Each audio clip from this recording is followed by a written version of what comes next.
Chapter 1700. When Yu-ji came back, he saw the two of them playing games so intensely that they didn't know where they were.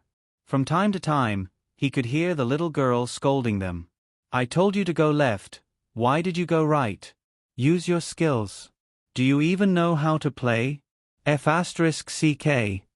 Pull the boss, don't let him come over. Run." Yu-ji stood behind Shishang and watched for a while. She was very good at games.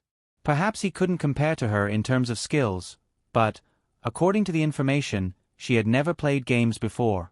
How could she play games? Yu-ji frowned. There were too many suspicious points about her, so much so that he didn't want to investigate. Anyway, she had to stay by his side. A notification of failure popped up on the game interface. Shishang looked at Third Prince faintly. "With your skills, you call yourself a guru?" Third Prince rubbed his nose. "I didn't play dungeons before." "Then who helped you with the dungeon?" "Boosted it." Shishang. "I don't understand the world of the rich." "Ahem, little girl, you play by yourself. I'm going to talk to Yu-ji about something." Third Prince stood up and waved at Yu-ji. Yu-ji habitually rubbed Shishang's head and then went into the room with Third Prince. Shishang pursed his lips and continued to indulge in the game. The two of them talked for a long time in the room. When Third Prince left, Yu-ji and Shishang also got off work. In the car, Shishang hugged Yu-ji's arm. His big, watery eyes seemed to be full of smiles. "Yu-ji, lend me some money." "What do you need money for?" "It's useful." "To earn money to support you." Yu-ji looked at him with a dark gaze. "Don't worry, I would have run away long ago if I wanted to. It was impossible for someone like him to look after I." Yu-ji didn't know if he agreed with Shishang or something else. "How much do you need?" 1 million. Yu-ji frowned. 1 million wasn't much to him, but it was a little too much for a little girl. "It's too much." Yu-ji shook his head. The car stopped and Yu-ji opened the door. Shishang immediately got out from the other side. "How is it too much? It's only 1 million. It's not even a fraction for you." Shishang paused and looked at the people in the distance. It was an old man, surrounded by a few bodyguards, standing at the door. He was very old, holding a walking stick, and his hair was silver like frost. His eyes were cloudy, but there was a bright light hidden in the depths of his eyes. His entire body was filled with dignity and nobility, making it impossible for others to ignore this old man. "I heard that you threw Xiao Yao out of the company today?"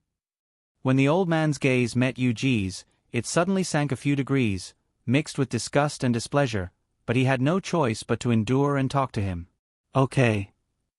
Yu-ji walked over to Shishang and picked him up. "Xiao Yao is your junior. How could you throw him out of the company?" The old man hit the ground with his walking stick. The veins on the back of his hand bulged, and his eyes widened in anger. "Why not?" Yu-ji asked calmly. "Do you still see me as your father? When you didn't put me in your eyes, I no longer saw you as my father." "You." The old man was so angry that he hit the ground with his walking stick, but in the end, he could not say anything. The atmosphere at the scene was strangely silent. Yu-ji looked at the old man calmly, as if the person on the other side was not his father, but an ordinary old man. Shishang hugged Yu-ji's neck and patted him on the back with his small hand. Yu-ji's eyes turned slightly, and the corners of his mouth curled up into a light smile. "I'm fine. Where did this little girl come from?" The old man suddenly turned his attention to Shishang. "Who are you? How can you casually bring a little girl with you? Send her away tomorrow. This is my business. It has nothing to do with you." Yu-ji reached out and hugged Shishang's waist, pulling him a little closer to his chest, as if he was afraid that someone would snatch her away. "If there's nothing else, I'm going back." "Yu-ji." The old man was furious. "This little girl killed your brother's child, and you still want to protect her? She's just a child. How could she kill an adult? You've been too tired recently. Don't you even have this little bit of common sense?" So many people saw this. Do you still think that I'm talking nonsense? The old man's face was red. He looked as if he wanted to skin Yu-ji alive to vent his anger. She's just a good-for-nothing. Isn't it better to get rid of her? Brother still has so many children. Just let him bring one back. If he doesn't like it, he can have another child with sister-in-law. Yu-ji, do you still have any humanity? That's your family.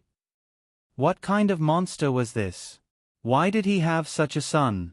He would rather his son be mediocre and incompetent than be as arrogant and inhumane as he was now. Yu-ji looked at the old man coldly. You taught me all this. The old man suddenly choked and choked for a long time, unable to say anything.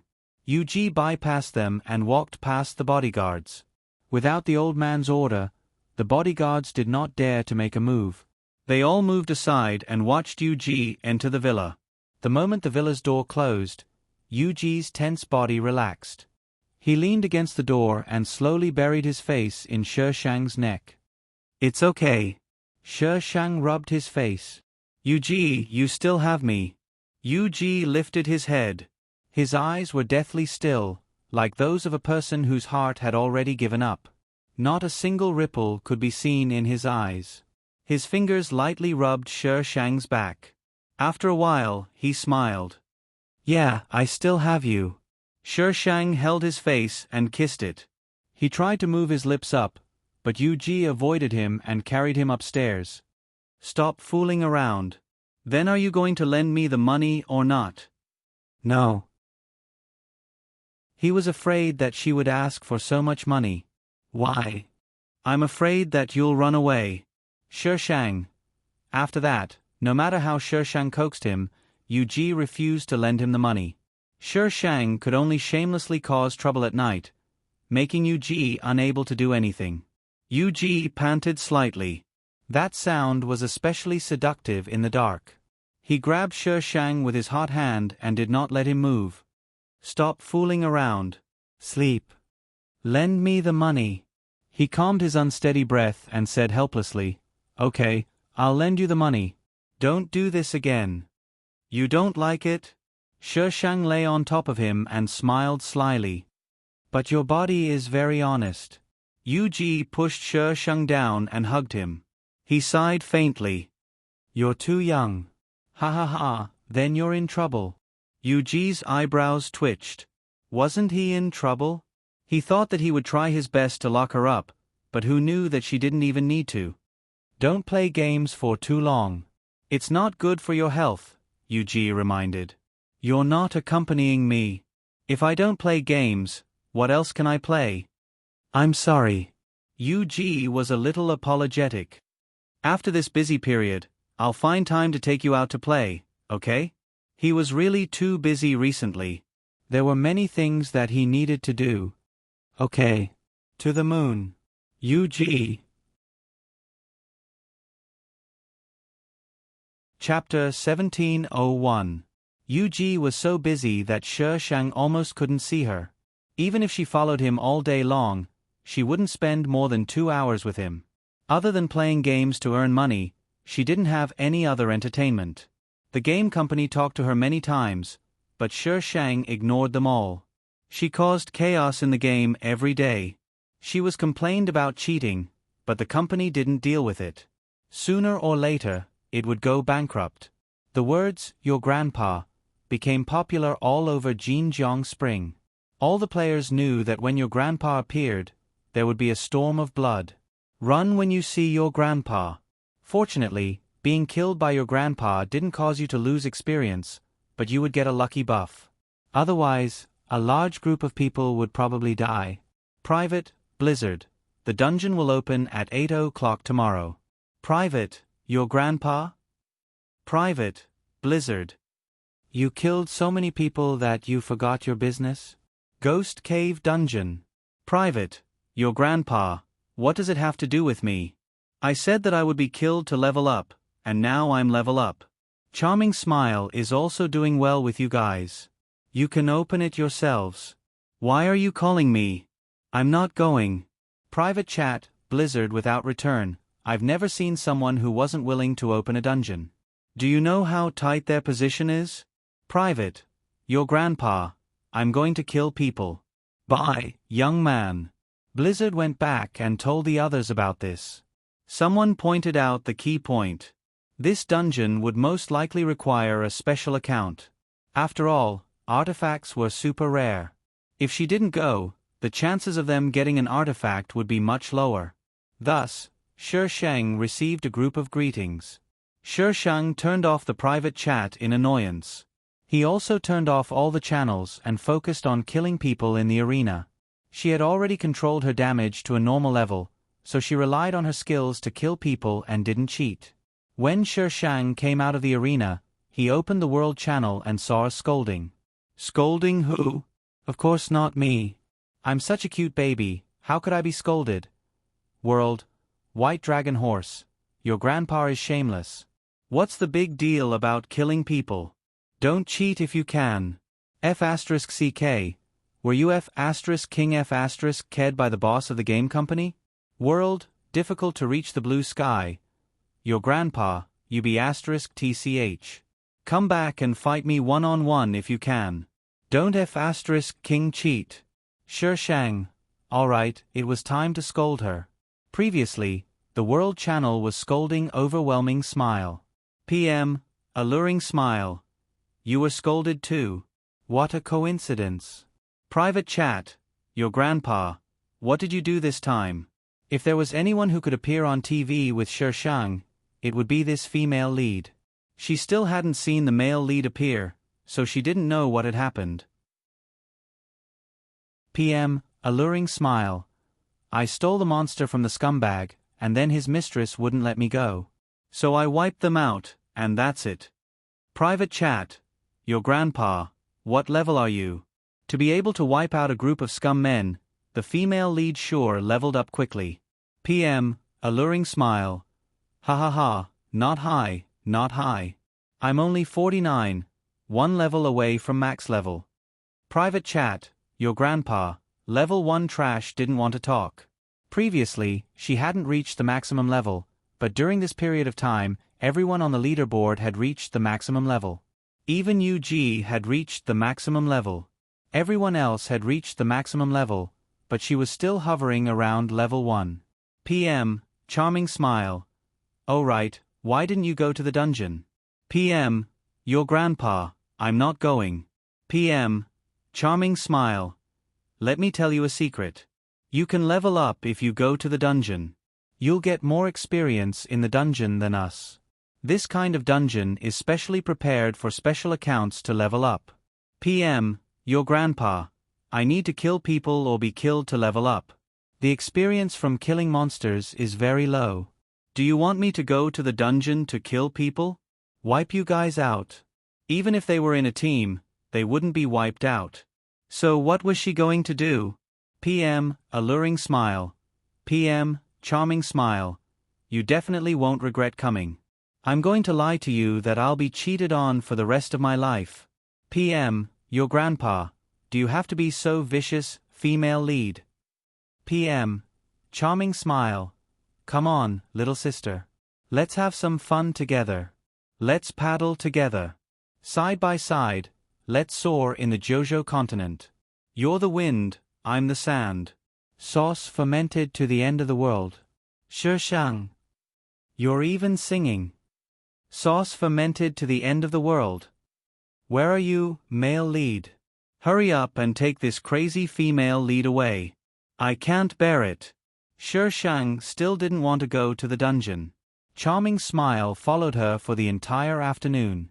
She was there to act cool, she was there to insult people, and she was there to kill people. So now the two girls were being hunted down. World, charming smile. Your grandpa. Why do they like to hunt you down so much? World, your grandpa. Probably because I'm beautiful. World, business talk business. Beautiful my ass. There's a buff to kill you. You're a monster. World, your grandpa. A tree has a layer of bark, a person has a face. Don't undermine me. World, onlooker. Although I don't understand what your grandpa is saying, it somehow rhymes. World, asking for a slap. Where is your grandpa being hunted down? Give me your coordinates. Let's go and get some luck together. World, charming smile. Damn, who's sneaking up on me? World, your grandpa, a hare. World, a hare. You saw it. Are your eyes on the back? World, your grandpa, there's a function called a cheat. World, business talk business. Report. World, asking for a slap. Report. World, adorable. Report. World, intentional waves. Report. World, snowstorm without return. Report. As soon as the Almighty came out, the formation was broken. They all went to lick the Almighty's boots. As long as Sher Shang was online, he could often see such people. Everyone just played for fun. However, there were some players who really went to report him. But the reports had no effect. Over time, the players could only curse the whole family of the game company and scold Sher Shang. World, your grandpa. No, I'm considered almighty now, right? Why don't I have any brainless fans? Even UG, a low-profile great god who rarely appeared, had brainless fans. Why didn't she have any? I'm not convinced. World Daily Report. There are so many people chasing after you. Aren't they brainless fans? Who else in the game has such treatment? Be content. Almighty. World, different paths between humans and dogs. Ha ha, what kind of almighty are you? Must farm every day, almighty? World, intentional waves. This title is quite good. Let the game company give you one. Below, there were a bunch of plus ones. World, your grandpa. Get lost. World, Firefly Frost and Snow. Some people just like to be in the limelight on the world chat. Do you really think you're so good? Do you know what others say about you? World Firefly Fairy. They say you're the mistress of the game company's CEO. You're shameless enough to be his mistress. I really don't know how you still have the face to appear on the world chat. Where's your shame? World, your grandpa, you ate it. World, charming smile. Ha ha. World, asking for a slap. Where's the joke? World Daily Report. She called them dogs. Chapter 1702. World, Firefly Frost. Who are you calling a dog? World, your grandpa, did I? World, charming smile. No, ha ha. World, Fairy Firefly. Charming smile you be asterisk tch, what are you laughing at? A mistress who seduced someone else's boyfriend. Birds of a feather flock together. World, charming smile. Yes, birds of a feather flock together. Ha ha ha ha. World, your grandpa. Did you not take your medicine? Snow Wind, quickly take her back and feed her some medicine. Why does this female lead feel like she's crazy? She's very compatible with you, host. There's nothing wrong with a crazy person matching a crazy person. Sher Shang rolled her eyes in her heart. She was a high-level crazy person. How could she stay with a low-level crazy person? She would be infected. Host, can you not say such shocking things every time? World snowstorm without return. Weren't you the one leading waves today? World intentional waves. She ran away with your grandpa. World small guy. Who ran away with whose grandpa? The newbie looked at the world chat in confusion. He didn't understand what the world chat was saying. Even some of the old players didn't understand. World Fairy Firefly. Charming smile. Don't think that we're afraid of you just because you have snowstorm without return and intentional waves behind you. Snowstorm without return and intentional waves. You better keep your eyes open. Don't be fooled by this be asterisk tch. World snowstorm without return. Actually, I'm gay. World intentional waves. Actually, me too. World, your grandpa. I can tell from your avatars. World, humans and dogs have different paths. Damn, I didn't notice before. It's true. World, asking for a beating. Snowstorm without return. Intentional waves ha ha ha ha. Is this really not a coincidence?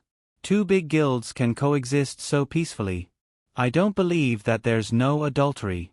World, business talk business. I don't believe +1 world. Heheshio. I don't believe +1 world, little bunny obedient. Aw, is it really? God, I actually met you in the game. Please take a picture with me. World, snowstorm without return. World, intentional waves. It's really a coincidence. So why did they say that? They dug a hole and buried themselves. World, spectator. What kind of messy relationship is this? Wasn't your grandpa being hunted down just now? Why did they start arguing in the blink of an eye? World, soy milk and youtiao. I just started, so I don't understand. Who can explain what happened? World, daily report. Let me explain to you. The situation is like this. Just now, your grandpa met up with overwhelming smile for some unspeakable reason. Afterward, your grandpa was chased down by other players and implicated overwhelming smile. Overwhelming smile posted a message on the World channel, and Firefly clan members popped out. Wherever overwhelming smile is, there will definitely be members of Firefly clan. World daily broadcast. As for the relationship between overwhelming smile and snowstorm no return and intentional spray, based on my observations, they should be helping her level up. The Ghost Cave instance dungeon hasn't been opened yet, so it should be for the sake of the instance dungeon. As for whether there are other transactions involved, we have no idea. The above content is purely fabricated. If there is any similarity, it is purely coincidental. This station will not be responsible for it. Firefly's players were also in despair. Every time they wanted to smear Overwhelming Smile's reputation, your grandpa would jump out and change the topic. In the end, it would develop in an unpredictable direction. Shi Sheng was chased down for half a day. She had killed so many players that her hands were sore. In the end, she chose to go offline, leaving behind countless legends for the onlookers. The next day, it was almost night time when she went online. UG took her to a suburb in the morning. There was no internet there. Don't ask why there was no internet in this era. Even if there was no internet, she couldn't go there and build one. Thus, she spent the whole morning counting ants out of boredom. As soon as she went online, she saw scrolling messages on the World channel. Something big had happened. TSK, watch the show. Shi Sheng browsed the World channel and quickly found the reason. Clear Sea Moonlight brought people to block the instance dungeon, preventing Snowstorm No Return and the others from entering. Clear Sea Moonlight had allied with other guilds. Their numbers were several times that of God Manor and Flowing Water Pavilion. Player, Flower Fei Hua, invites you to join the party. Luxurious spectator seat. An invitation suddenly popped up in front of Shi Sheng. Shi Sheng clicked accept. Only then did Team G realize that there was another person in the party. There was a monster in front of them. Party, your grandpa. Why is there a monster in front of you? It's been a long time since I've seen this silly sweet girl. She's already level 45. Depressing. Back then, they were both from the beginner's village. He was almost at the peak, but she was still at the beginner's village. The system was the one who was depressed. You were already at the peak, okay? Party, Flower Fei Hua. I picked it up on the way. Party, monster in front of you. Who told you to pick it up? Did I tell you to pick it up? Party, Flower Fei Hua. Look, he still doesn't know what's good for him. Is he asking for a beating? Party, Flower Fei Hua. Do you know each other? Party, monster in front of you. No. Party, Flower Fei Hua. My seventh brother. You naughty child. If it wasn't for me protecting you, you would have been beaten to death. Why are you still rebelling against me? Party, monster in front of you. Why are you so close to him? You haven't been cheated of money and sex by him, have you? The monster in front of you was obviously asking Shi Sheng. Party, Flower Fei Hua. What are you talking about? Do you think I'm the kind of person who cheats of money and sex? At most, I'll cheat of sex. The corner of She Shang's mouth twitched. Cheating of sex and money were both asking for a beating, okay? Party. Flower Fei Hua. She's your brother Yu Ji's future wife. When you see her, you have to call her sister-in-law. Oh right, she's the same age as you. Party. Monster in front of you, how can brother Yu Ji have a wife? Please write a script when you're lying. Party. Flower Fei Hua. Yu Ji is online. I'll pull him in. Player Yu Ji has joined the team, luxurious spectator seat. Party. Monster in front of you. Yu Ji bro, my brother is bad-mouthing you again. Party.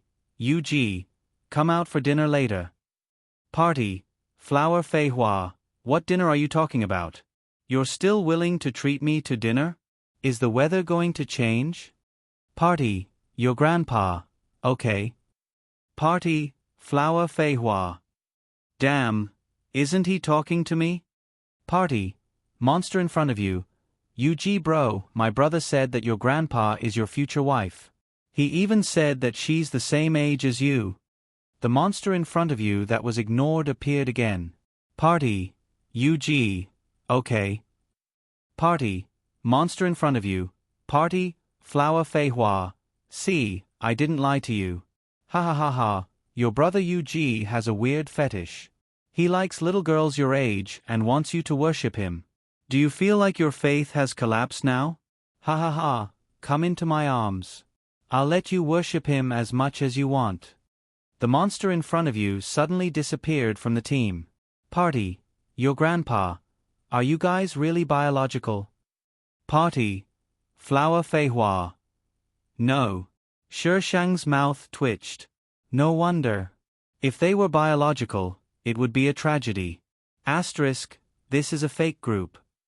Little fairy. Are you guys my biological cherub? Cherub. It might be fake. Damn it, asking for votes again. Little fairy. System. Ha ha ha ha ha.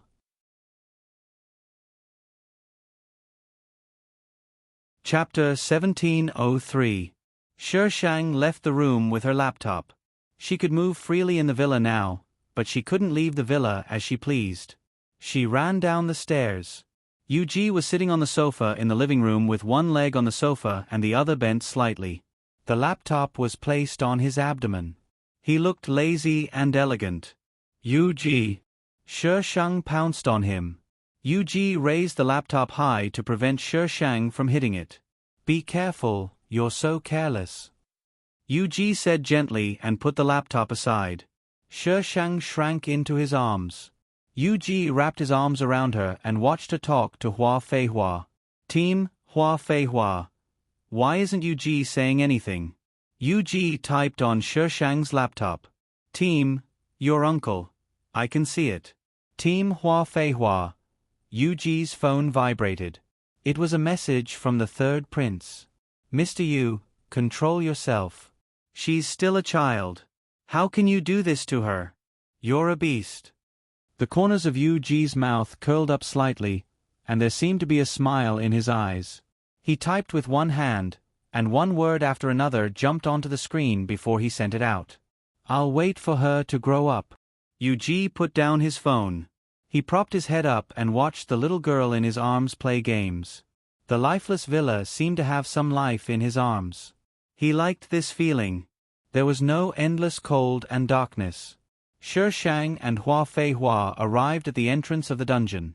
From afar, there were people everywhere. Hua Fei Hua used her fame on other servers to force her way to the front. Nearby, Night Shadow. If you want to enter the dungeon, you'll have to go through us. The person who said this was a guild leader. The guild leaders who were allied with Qing Ying and Moonlight all came out to say something.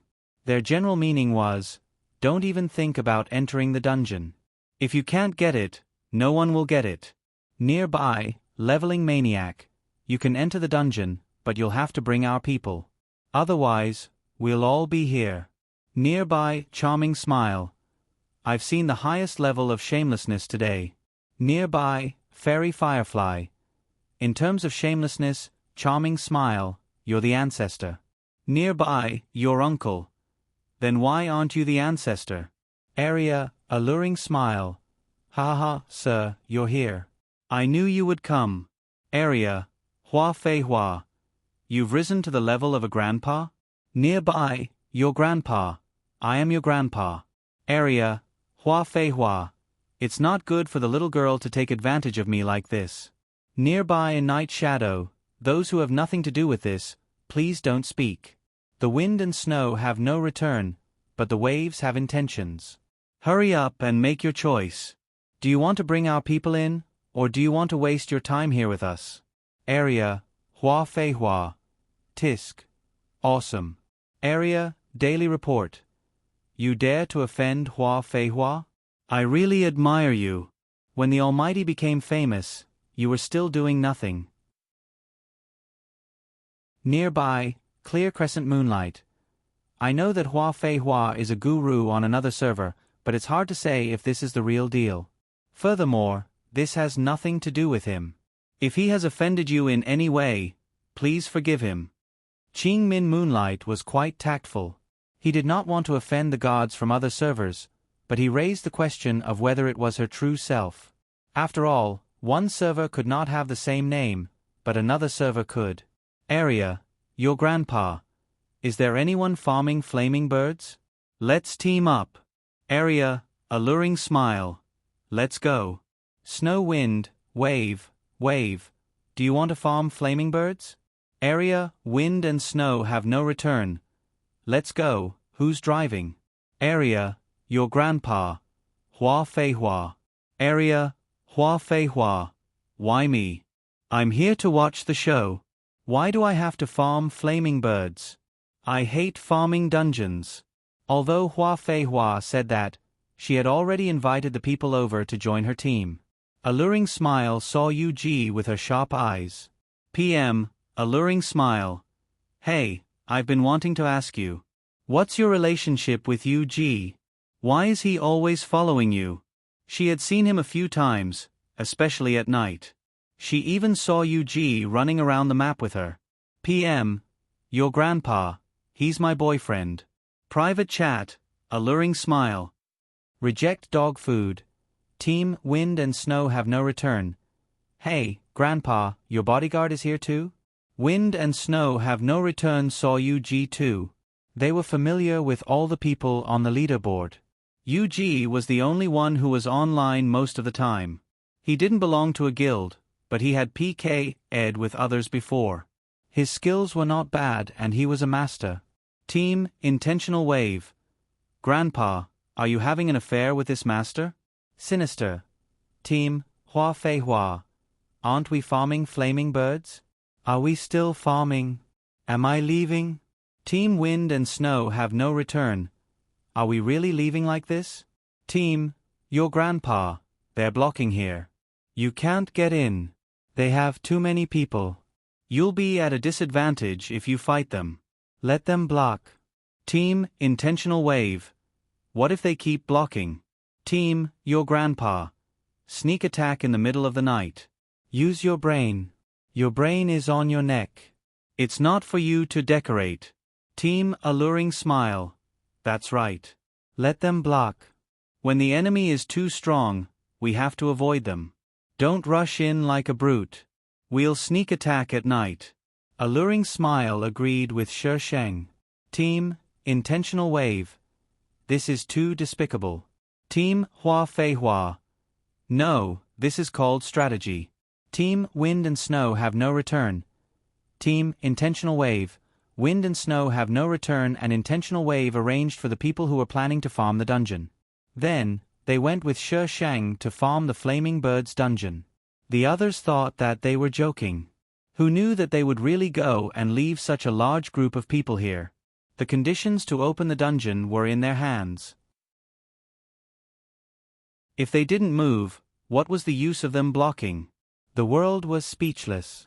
World onlooker. I realize that as long as your grandpa appears, there will always be a mysterious twist in the end. World Daily Report. She's a woman who has an affair with a gaming company. How can ordinary people compare to her? World Little Fairy Where to Run. I realize that your grandpa has been farming the Flaming Birds dungeon for a few days. What's so special about this dungeon? World Daily Report. Flaming Bird's dungeon is a level 40 to level 50 dungeon. There's a chance of dropping orange equipment and rare gems. Other than orange equipment, there's nothing special. Many people have farmed it before. World Little Fairy where to run. Then why is she farming it every day? Her level hasn't changed, which means that she won't level up. How would the players in the world know why Shi Shang farmed the Flaming Years dungeon every day? Even Hua Fei Hua, who had farmed with Shi Shang a few times, didn't know. Team Hua Fei Hua.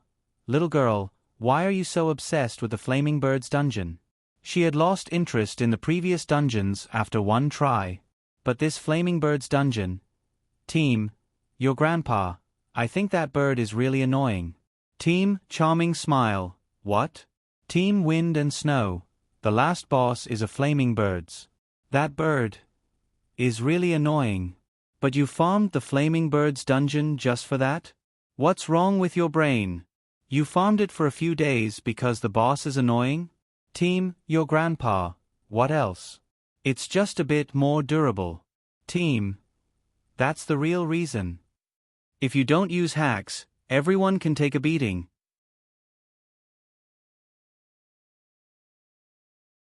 Chapter 1704. The Blazing Bird Instance Dungeon was the most difficult instance dungeon at this stage of the game. The maximum number of players was 10, while the rest were unlimited. It was quite difficult to clear the Shi Sheng. Previously, he had been clearing it with Hua Fei Hua. However, Hua Fei Hua was a troublemaker who knew nothing about dungeons. Therefore, it took him a long time to clear it. Now that there were 2 more gods in the party, it was easy for them to raid dungeons. Aside from Overwhelming Smile, everyone else had cleared this dungeon before. Overwhelming Smile was no newbie. After learning of the precautions, she quickly entered the zone. At this time, the players who were blocking the entrance of the dungeon looked at each other. Team Firefly Yarn. Hubby, are we just going to wait like this? Team Leveling Maniac. They will definitely come back. Team Clear Starlight. Madman is right. They will definitely come back. Let's wait here. Team Night Shadow. But there are so many of us. It's impossible for us to do nothing, right? Some people still wanted to level up, so there would definitely be people who would be unhappy to waste time waiting here. Qing Jean Moonlight pondered for a moment. Team Clear Sea Moonlight. Then let those who are willing to stay. The rest can leave. There weren't many people from the Flowing Water Pavilion and the God Manor that came. When they returned, the remaining people should be able to handle it.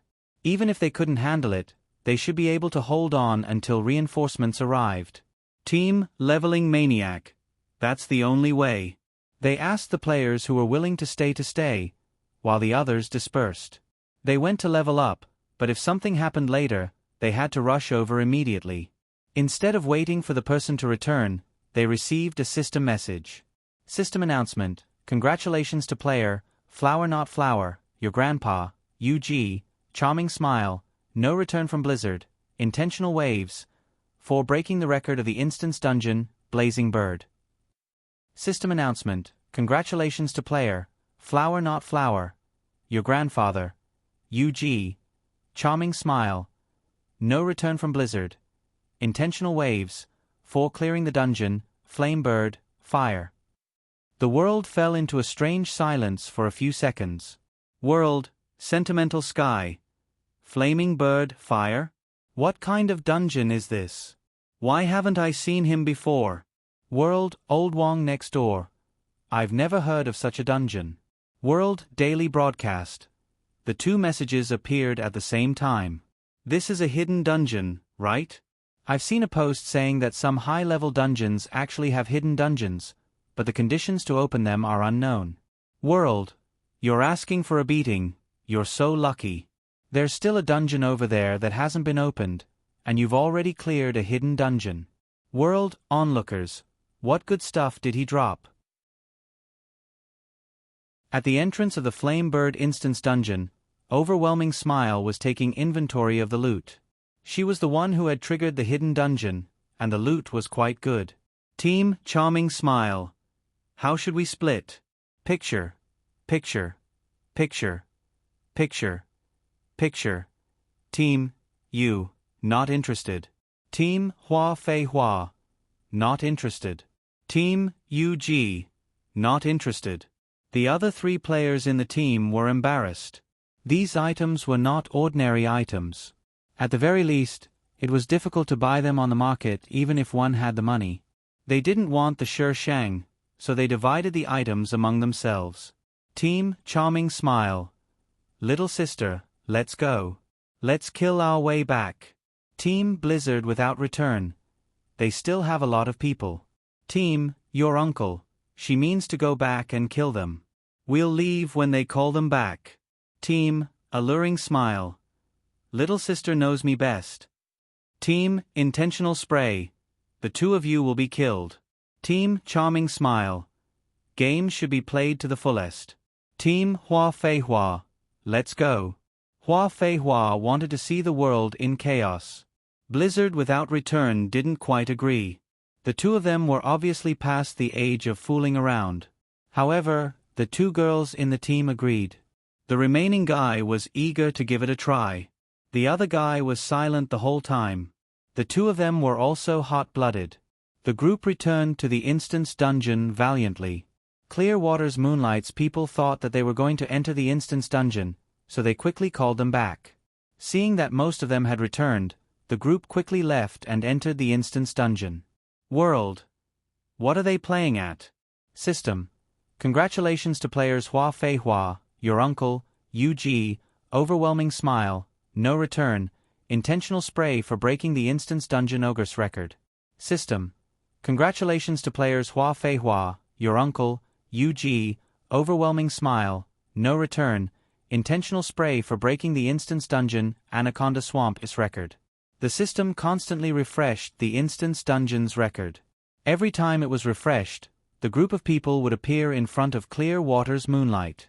When Clearwater's Moonlight called them back, they would run to the instance dungeon again. The group of people was so angry that they were about to have a heart attack. System. Congratulations to players Hua Fei Hua, Your Uncle, UG, Overwhelming Smile, No Return, Intentional Spray for breaking the instance dungeon Giant Island's record.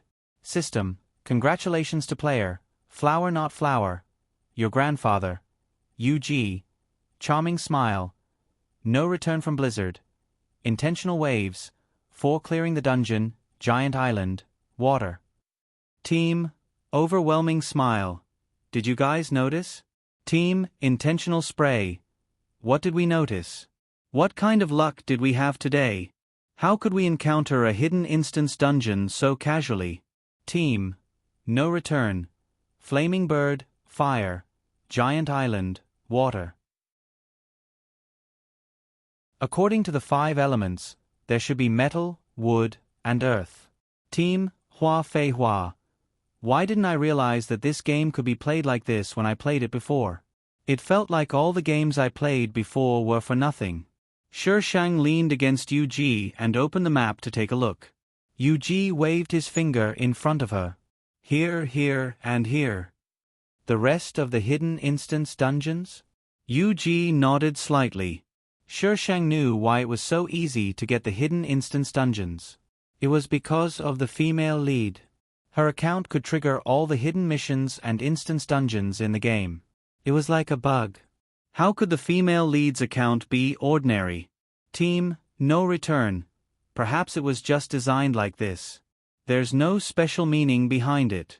There are still so many instance dungeons. Even if we go through them one by one, it will take a lot of time. Let's not do it for now.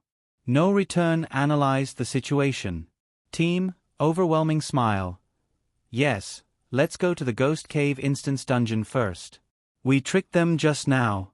It's a good time to go back and catch them off guard. Shi Shang looked at the time. It was getting late. UG had turned off his phone and went offline. Hua Fei Hua seemed to be going offline too. They had nothing to do with this instance dungeon, so Shi Shang went offline under UG's watch. Exploring an instance dungeon was the most difficult. Sometimes, you would never be able to guess what the game designers were thinking. The rest of the team looked at each other as they disappeared. Why did they leave just like that? The next day, when Shang went online, he heard that Overwhelming Smile and the others had been trying for the whole night. However, they still failed every time. Not only that, but Overwhelming Smile was also listed as a bounty by Firefly Yarn. Some of the conversations between Overwhelming Smile and Waves of No Return had also appeared on the forums. Some of the content might have been deleted, making it seem very ambiguous. The post was full of comments about how Overwhelming Smile was two-timing and how she played with No Returns and No Returns feelings. Some Fujoshis even directly accused Shang of interfering with No Return and No Returns relationship. In reality, not many people cared about the truth and lies on the internet. They only cared about whether the matter was lively enough and whether it could become a topic of discussion.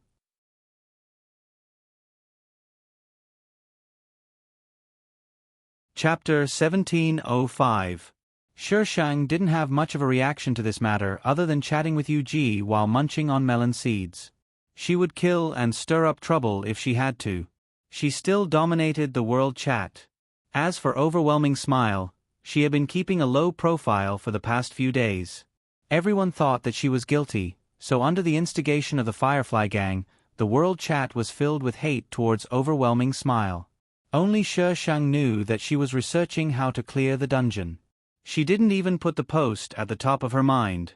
PM, Overwhelming Smile. Miss, I think that dungeon was prepared for you. Overwhelming Smile suddenly sent a message over. PM, Overwhelming Smile. Miss, can't you enter the dungeon with us once? They had entered the dungeon so many times, but they had always failed. PM, Overwhelming Smile. Miss, say something. I know you're there. PM, your uncle. I'm not going. PM, Overwhelming Smile. Miss, don't be so cold. I need your warmth. I beg for your warmth. PM, your uncle. The female lead must have forgotten to take her medicine. Overwhelming Smile had been pestering Shang for a few days. No matter how Shang blocked her, she would always be able to find him. Everyone in the world chat suspected that they were gay. Shang was enraged, and Shang immediately killed her. Overwhelming Smile wasn't angry even after being killed. Instead, she followed behind Shang. Thus, the world chat became a scene of gay and sadomasochism. You would never know how big the gossipy gang's imagination was. Nearby, your uncle. Stop following me. Nearby, Overwhelming Smile. I'm going to kill someone with you, miss. Nearby, your uncle. Are you going to kill someone or collect someone's head? Nearby, Overwhelming Smile. Am I not talking to you? The accident last time was an accident. Nearby, your uncle. Nearby, Overwhelming Smile. Really. This time, I'm serious about killing someone. Shang could not help but roll his eyes. However, when she teleported into the arena, she was fortunate that Overwhelming Smile was once again her comrade. Perhaps it was because the experience of being killed last time was too painful, but Overwhelming Smile did not continue to do so this time. Overwhelming Smile's technique was very impressive. When she was with Shang, she was practically invincible. Even without a milk bottle, she could sweep through the battlefield. She seemed to have figured out a pattern. For the past few days, she had been accompanying Shang to kill people in the arena and had not mentioned anything about entering the instance dungeon. However, she had underestimated Shang's willpower. Area, Charming Smile. Little sister, I've been with you for so long. If you don't want to look at my hard work, then come with me. Overwhelming Smile could no longer hold back. She had been in this dungeon for so long.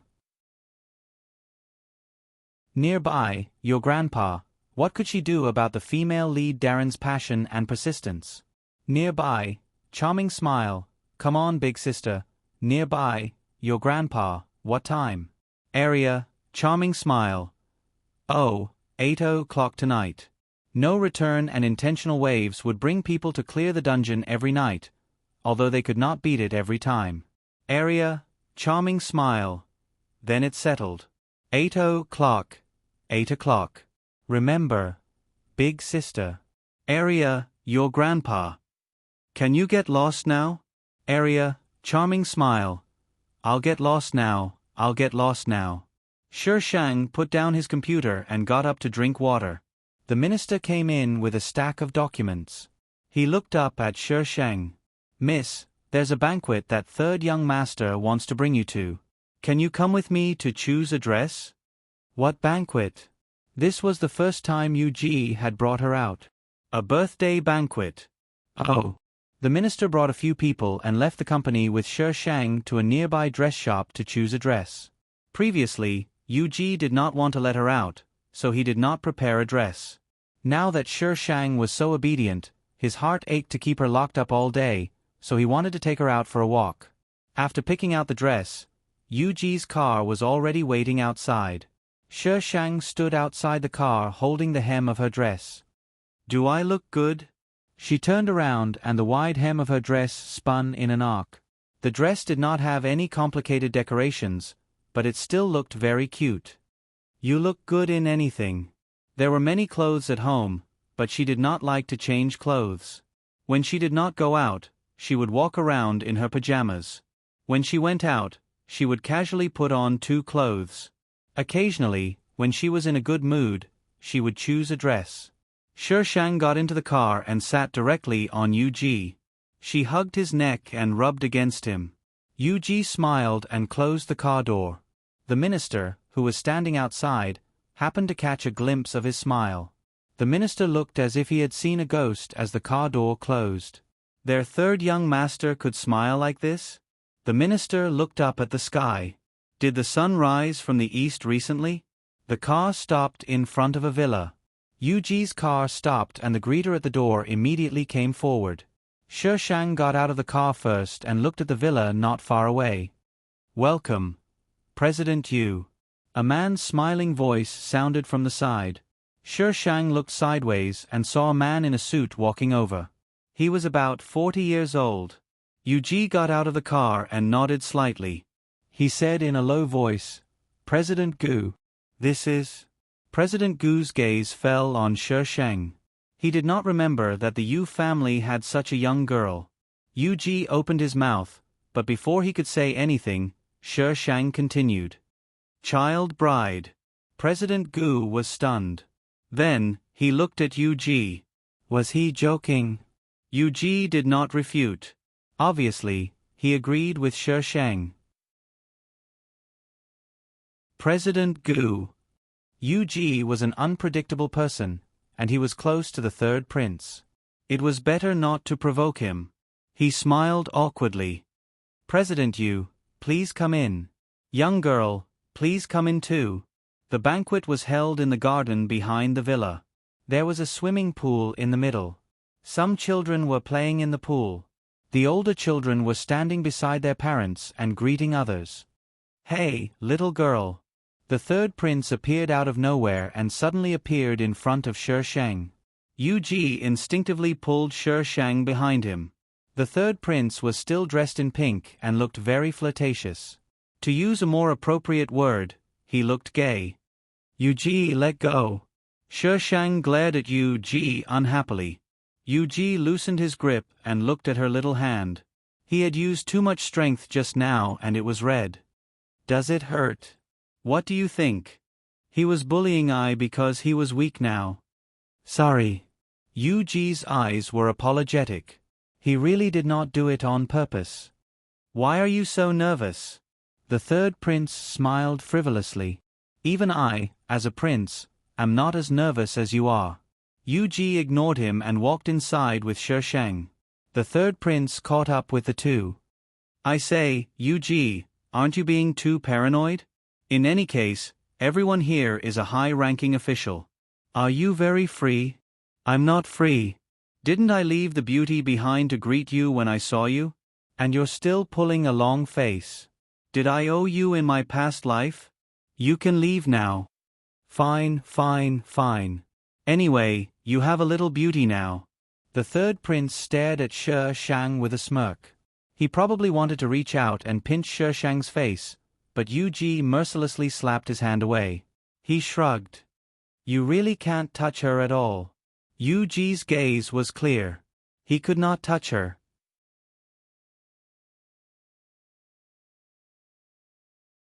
Chapter 1706.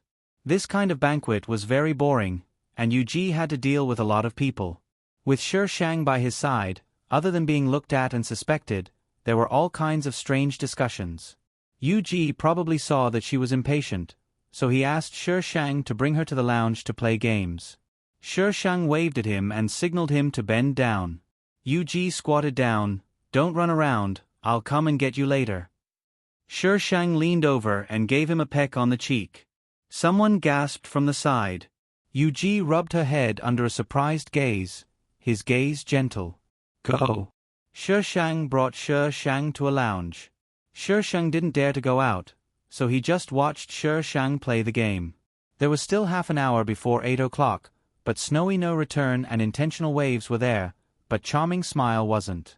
After that, people who wanted to challenge the dungeon arrived one after another, but Charming Smile didn't come online. It was past 8 o'clock, but Charming Smile still didn't come online. Shi Shang directly told her to go to the arena and call her when she arrived. Team Intentional Waves. Your uncle, why are you in the arena every day? Team, your uncle. It feels good to kill people. It's mainly because of experience. For normal players, the arena didn't give experience points other than the number of kills, but her account did.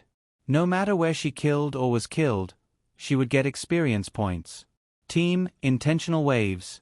Someone in the team wanted to go to the arena with Shi Shang, who knew when Charming Smile would come online, so it was better to find something to do first. In the end, it evolved into a group of people following Shi Shang to the arena. The group of people watched Shi Shang torture his opponent the whole time, and the scene was too brutal. Snowy No Return later analyzed that although Shi Shang was suspected of cheating, her damage output was about the same as a max-level player, so she was completely relying on her skills to torture her opponent. Of course, the result was that Shi Shang was cursed in the World Channel. World, your uncle. You're blaming others for your lack of skill. World onlookers. Io, your uncle is on TV again, what's wrong? World, twinkle twinkle. Where is your uncle? Give me your coordinates. World, picturesque landscape. Aren't you cheating? Why are you so arrogant with me? If you have the ability, don't cheat. World, your grandpa. You can't beat me even if I don't cheat. World, picturesque landscape. GM, look at her. She said she cheated, why didn't you ban her account? World, your grandpa. Didn't you see what was said on the forum? I have a backer. How dare they ban me? World, Blizzard without return. World, in business. Talking business. World GM 38. They couldn't seal it even if they wanted to, okay? The gaming company launched a series of investigations on her, but they couldn't find anything. She had no IP, no identity information, and the game couldn't contact her. She forcefully blocked the customer service GM and refused to talk to strangers. In the end, they couldn't even see her account information. This was AF*King Black technology. Shut down the server? Shutting down the server might not be able to get her out. Therefore, the company decided to monitor them first. Then, they realized that this little ancestor of theirs was either in the arena or in the instance dungeon. Occasionally, she would go to the World Channel to insult people. She had no interest in anything else. So this little ancestor was really just here to play games? Unfortunately, he got a special account in the early stages of the game, so he was forced to cheat? No, there must be a conspiracy. Therefore, the group of GMs started to monitor her again. However, it turned out that this little ancestor was here to play games. She was here to play until everyone in the server knew that she was cheating and had an affair with the gaming company. How could the gaming company survive? They had nothing to do with her at all. Bang! Shi Shang, who was engrossed in the game, was shocked by this sound. A child barged in from outside with a panicked look on her face. Uncle, save me. Shi Shang slowly turned his head and looked at the little girl who looked almost exactly like her. Yao Hua. Why was she here again? Last time at the company, someone mistook her for Yao Hua. Why did they meet again? As the male lead, Yu Yao didn't appear in the game for such a long time. The female lead became a lunatic. So this was the plot? Shi Shang thought of the previous world. Normal people didn't have the ability to change the plot. Unless it was Caesar or Zerg, or these two people who wanted to join forces to kill her. Host, please don't have so many conspiracy theories. Master is innocent. I wasn't the one who had a conspiracy theory. It was what you guys did that forced I to have a conspiracy theory. You. The minister knew that Yu Yao had a Yao Hua who looked exactly like him. They were twins, but he didn't expect to see Yao Hua here. He turned his head and looked at Shi Shang. Miss, this is... Sister. Yao Hua followed the minister's gaze. Her eyes lit up and she ran towards Shi Shang. Tears streamed down her face. Sister, sister, I thought I would never see you again. Sister, save me. Save me. At this moment, a few bodyguards barged in. They didn't care who was in the room and went forward to grab Yao Hua. However, Yao Hua was already close to Shi Shang. She grabbed onto Shi Shang's chair with her fair and tender hands and pleaded, Sister, sister, save me. Why is there another one? The bodyguards were shocked when they saw Shi Shang. Who are you? The minister was afraid that these people would hurt Shi Shang and quickly went forward. Shi Shang hugged his laptop and went to sit on the sofa behind the minister. Sister, sister. These two look the same. Which one should we grab? The bodyguards were a little hesitant. Both of them. One of them quickly ordered. The minister, Shi Shang. Unexpected disaster. Yao Hua's little face was covered in tears. She looked in Shi Shang's direction with teary eyes. The bodyguards pried Yao Hua's hands away and carried her up. The other people surrounded Shi Shang and the minister. Miss, take the opportunity to run later and find third young master. I'll block them. The minister turned his head and the corners of his mouth twitched. Miss, stop playing. You're still playing games at a time like this? You fight first. Shi Shang didn't even raise his head. I'll help you if you can't win. The little girl sat on the sofa calmly. She didn't even look at the people in the room, let alone be afraid. They had the same face, but their auras were completely different. Hurry up, go. To be Yuji's special assistant, the minister had to pass both the civil and military aspects. However, this group of people were obviously experts. The minister could deal with one person, but if there were two of them, he would be in a difficult position. The others walked towards Shi Shang. Shi Shang glanced at the people walking over, but his fingers were still dancing on the keyboard. When the person walked in front of Shi Shang, she freed one hand and stabbed the iron sword into the person's chest. She supported herself on the sofa and jumped to the back. She placed the laptop on the windowsill and turned around, jumping towards the other person. She was small, like a loach. They couldn't catch her at all. Instead, they lost their lives. After losing two people, the remaining people looked at Shi Shang as if they were looking at a monster. The minister was even more stunned, but he was much better than the others. After all, he had seen this little girl kill people with his own eyes. Shi Shang licked his dry lips with his pink tongue and smiled slightly.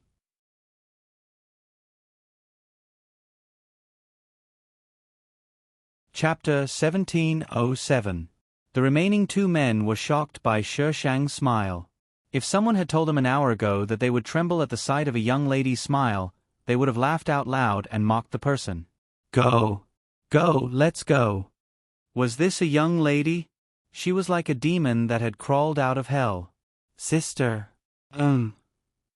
Yao Hua's mouth was covered by someone. They quickly left the room and disappeared down the corridor. Minister Shu got up from the ground and patted his wrinkled clothes. He closed the door and picked up his phone. Third young master, Miss killed someone again. Yu Ji said something on the other side. Minister Shu responded and hung up. Miss, hide the sword. Minister Shu was puzzled. Where did she hide the sword? Shi Shang turned his wrist and the iron sword disappeared in front of Minister Shu. Minister Shu was speechless. Was he not awake today? He must not be awake. Otherwise, how could he have seen a sword disappear into thin air?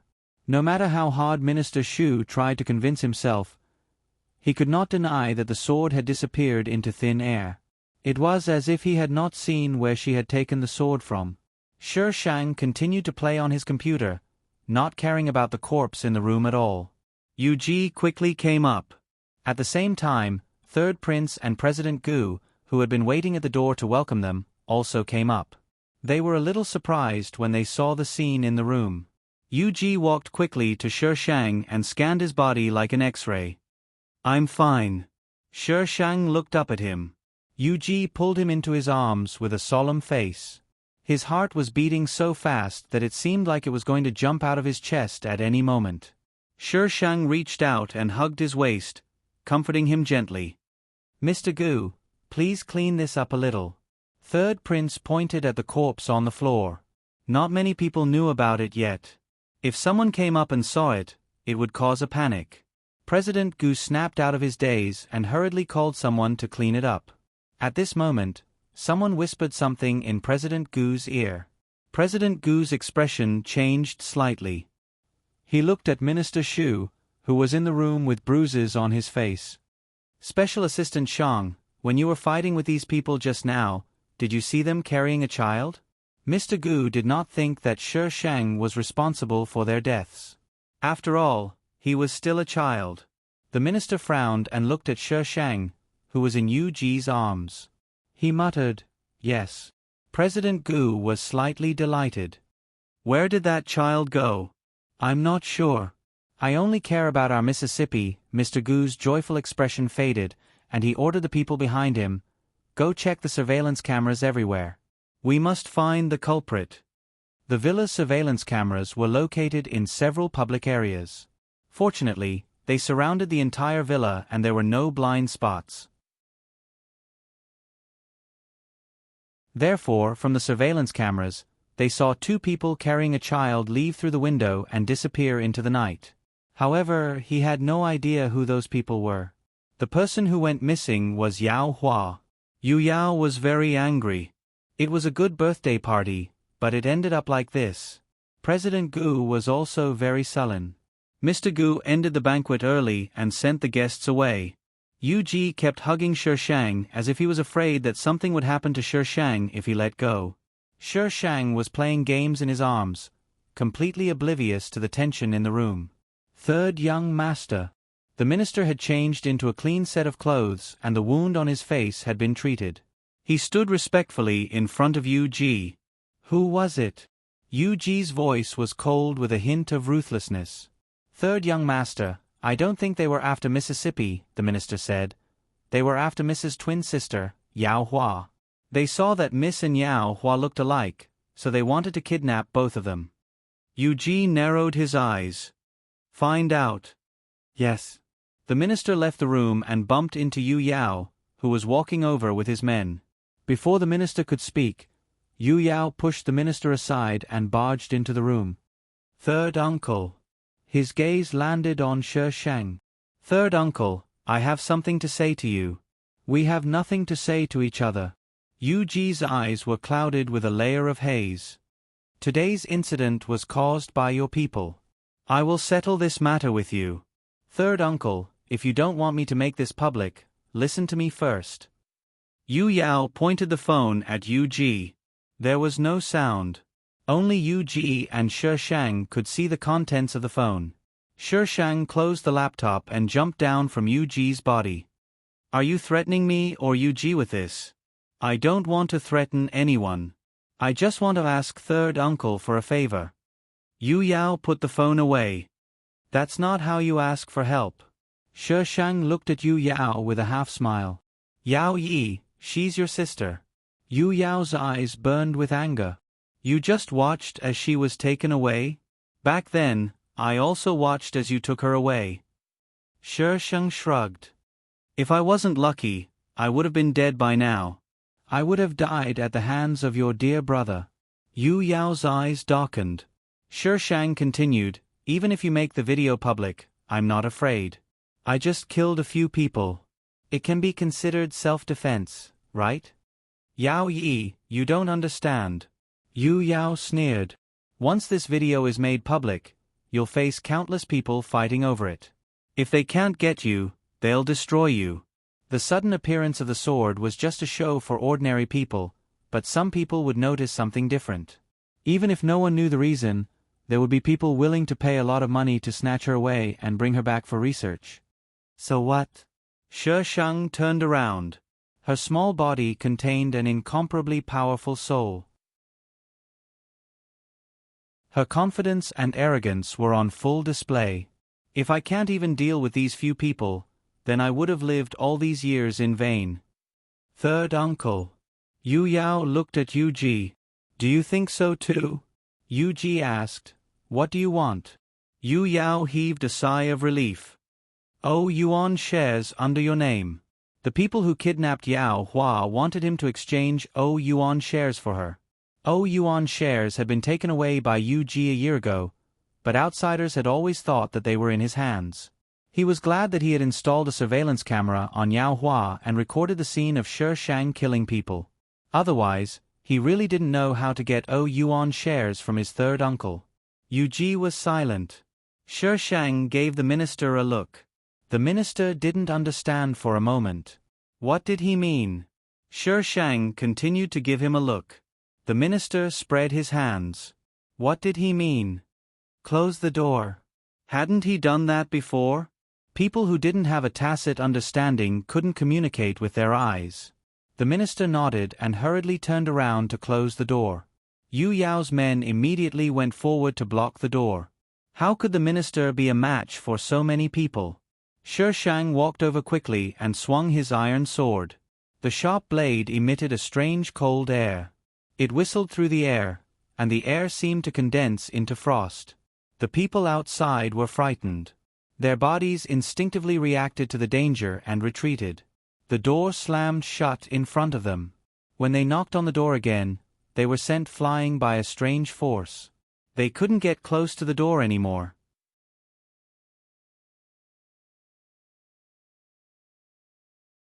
Chapter 1708. Yu Yao frowned and looked at the little girl who was a third shorter than him. What are you trying to do? Close the door and beat the dog. Close the door and beat the dog? Who was she calling a dog? Shang shook his arm and took out the iron sword. Yu Yao was shocked. What he saw in the video was completely different from what he saw with his own eyes. This sword gave him a strange feeling. Third uncle. Before Yu Yao could finish his sentence, the iron sword was already slashing towards him. The familiar resistance in the air made Shang's hand numb. The iron sword whistled past Yu Ji's cheek and he fell onto the table next to him. The iron sword followed closely behind and did not give him any chance to breathe. The magnified image of the iron sword enlarged in his eyes. Ah! Shang threw Yu Yao out of the room. Shang took out his phone and deleted the video. The surveillance camera was placed on Yao Hua and only Yu Yao could see the video. There was no trace of him sending the video, so he probably did not have time to make a backup. The first thing one should do before threatening someone was to prevent the other party from being more powerful than oneself and prepare another escape route. Obviously, Yu Yao was in a hurry to receive the call from the kidnappers and did not have time to make a backup. Shang threw his phone out. Yu Yao's face was ashen as he watched the door close in front of him. Where did this little monster come from? Don't use your ability in front of others in the future. Yu Ji did not blame Shang for his behavior just now. Instead, he reminded him not to expose too much. What are you afraid of? Shang did not mind and raised his chin proudly. I'm much more powerful than you think. Yu Ji's eyes darkened. Shang felt that there was something wrong with the look in his eyes and goosebumps rose all over his body. She took a step back and pointed at him. Yu Ji, I'm telling you, don't even think about having strange thoughts about me. Otherwise, I'll kill you. Really? On the way back, Shang kept thinking about Yu Ji's name. She couldn't tell what kind of mood he was in when he said those two words. Anyway, it was a little strange. Back home, Yuji maintained the same expression as when he was in the villa. He carried the Shang and placed her on the bed. He half squatted in front of her and stared at her with his dark eyes. "Give me that sword." "What?" "Give it to me. Even if I give it to you, it won't work. Even if you send it to the moon, I can still use it to summon it back." Shang took out the iron sword. She loosened her grip slightly and the iron sword rose into the air. Yuji stood up and held the iron sword. He turned and walked towards the door. "Rest. Shang. F***ck. She wasn't even going to let him sleep? Shang soon heard a strange sound coming from outside. She opened the door and saw a metal railing in front of her. Someone was welding the railing. Yuji was standing outside with sparks in his eyes. "Yuji." Shang gritted her teeth. He really dared to. Yuji stepped forward and held her hand. His tone was still gentle. "Be good. Don't go out in the future." Shang pulled her hand back and slammed the door with a pale face. Yuji's heart skipped a beat. He was a little uneasy, but tonight's incident made him even more uneasy. He didn't want to lose her. The entire room was welded shut by the metal railing. Only the door could be opened. Yuji entered his fingerprint and password. He hesitated for a moment before opening the door and going in. The room was empty. Yuji's nerves suddenly tensed up. He quickly searched the entire room, but didn't even see a trace of Shang. Yuji lifted the curtains and looked outside. The outside was surrounded by metal railings. He quickly checked all the windows. One of them was broken. She must have gone out from there. Yuji's heart suddenly felt empty. His whole body turned cold. It wasn't anger, but self-blame. She had taken the computer with her. There was a bank card on the computer table. There was a note under the card. The flamboyant handwriting showed how angry the person who wrote it was. "When you don't want to lock me up, I'll come back. Don't look for me. You won't be able to find me. If you think it through, contact me in the game. You only have 1 year. If you don't think it through after a year, we'll die together." Yuji clenched the note tightly. "Minister.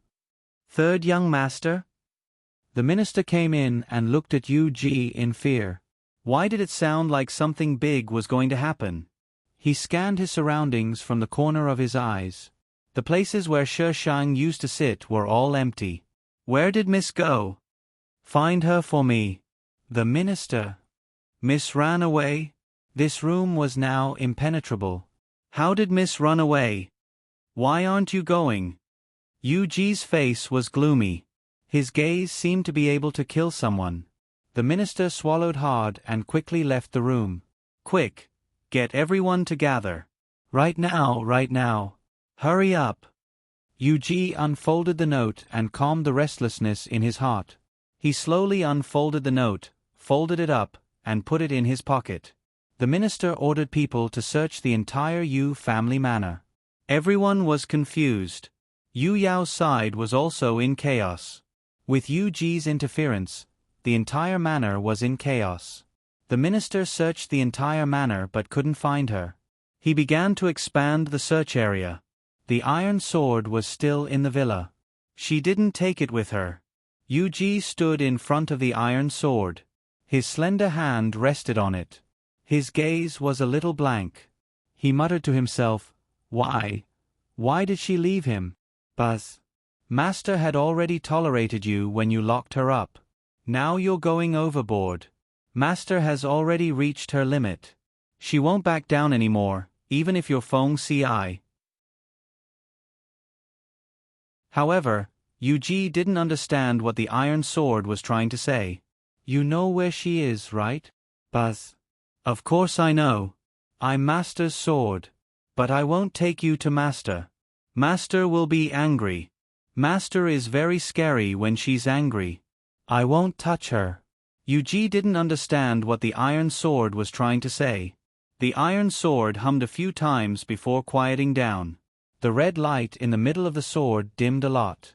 It was as if it was going to fall into a deep sleep because of its master's departure. Yuji supported himself on both ends of the table. His head was slightly lowered. Third young master, we didn't find her. Third young master, there's no news. Third young master. One after another, the news that they couldn't find her came. The panic in Yuji's heart grew infinitely. It was the minister's first time seeing the third young master so flustered and nervous. He looked at Yuji, who was pacing around the room restlessly. He wanted to say something several times but stopped himself. Finally, he gathered his courage. Third young master, Miss didn't mean to leave you. What you did that night was really a little overboard. He could tell that Miss didn't like being locked up most of the time. It could be seen from her irritated expression and impatient tone. Other than playing games, she spent most of her time asking when third young master would return. Overboard? Yuji looked at the minister blankly. But I just wanted to protect her. Third young master, protecting someone isn't enough to just lock them up. The minister sighed. Miss should have left you her contact information. Third young master, why didn't you do as Miss said? When someone lost their rationality for another person, it meant that that person was irreplaceable.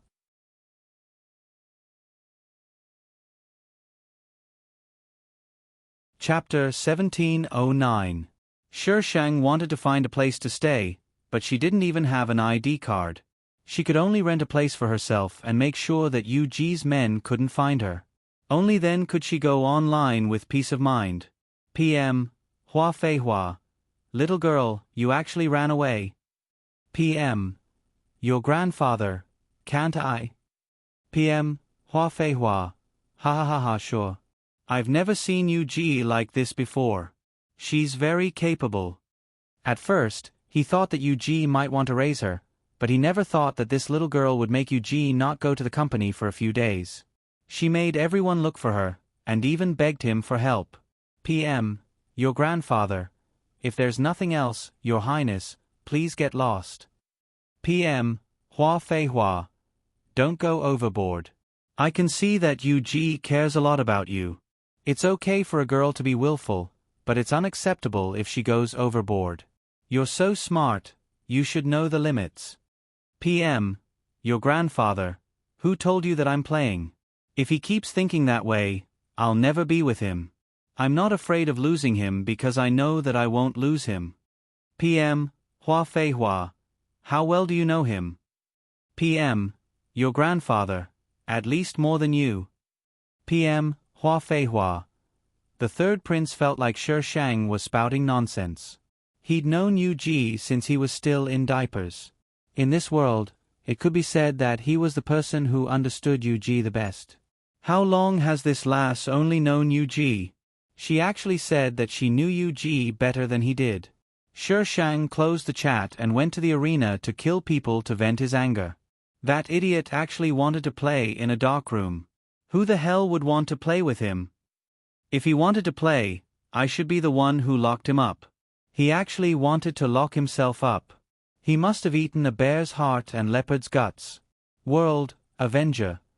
Is your grandfather's Aunt Flo here today? Why is she acting like she's crazy? World, Conquer. Of course she's crazy.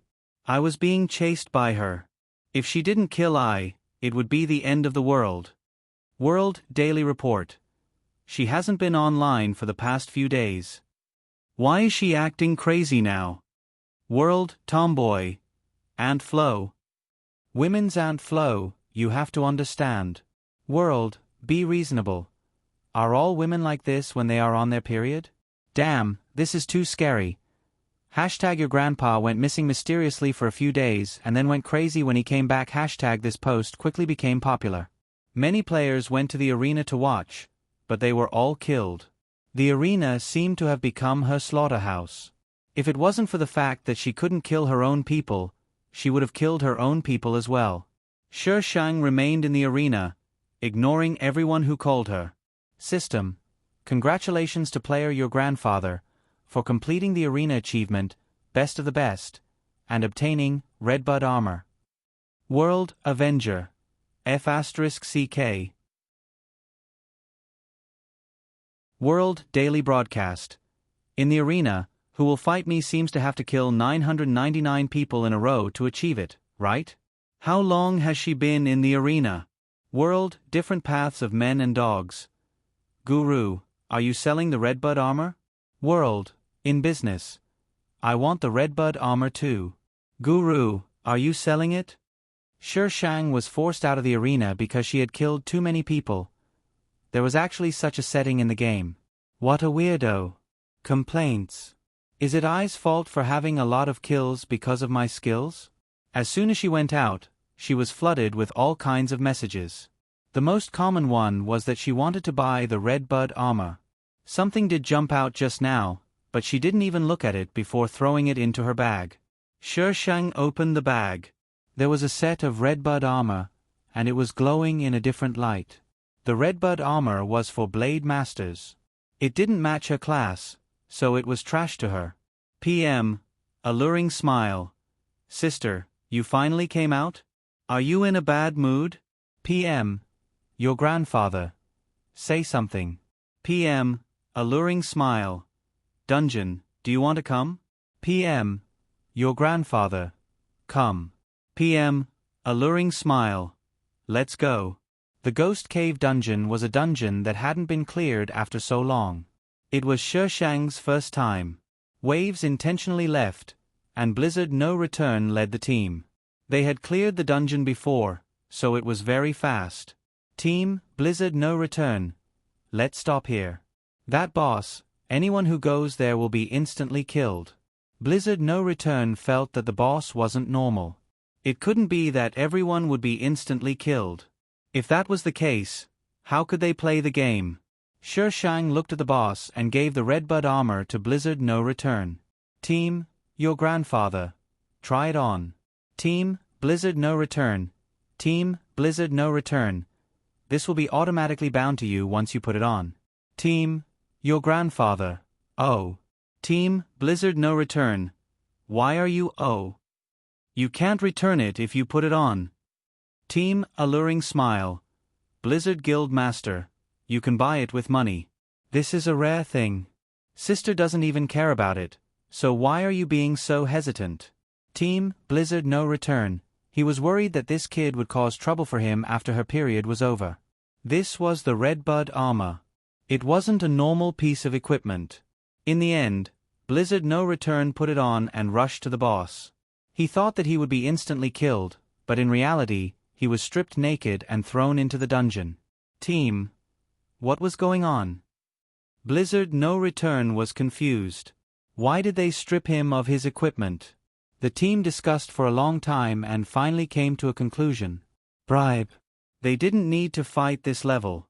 They only needed to bribe the boss. They needed to bribe the boss. The boss wouldn't be interested in normal items. Team, Autumn Cry. I bribed the boss with my equipment. Can I get it back? Team, Blizzard No Return. I don't know. His redbud armor was gone before he could even put it on. How could he be so aggrieved?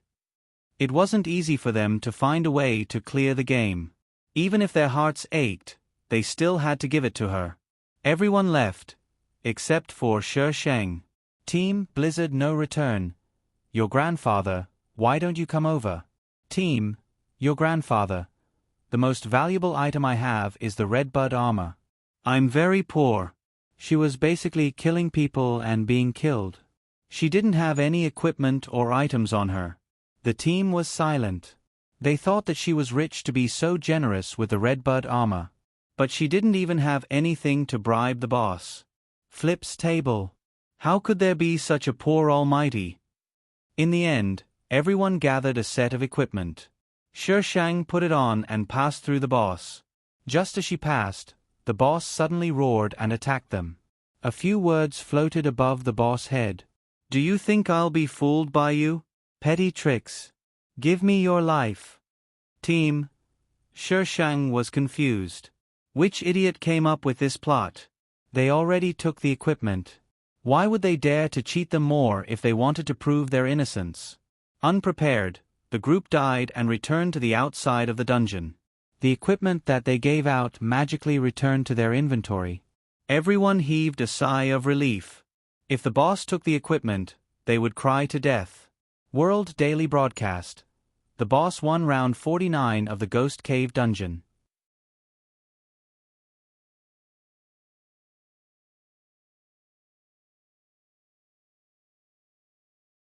If there was a limit to the number of times they could enter the dungeon, they had no idea how long they would have to grind. Team, your grandpa, are you pigs? That was where he had fallen earlier, and now he was still hanging there.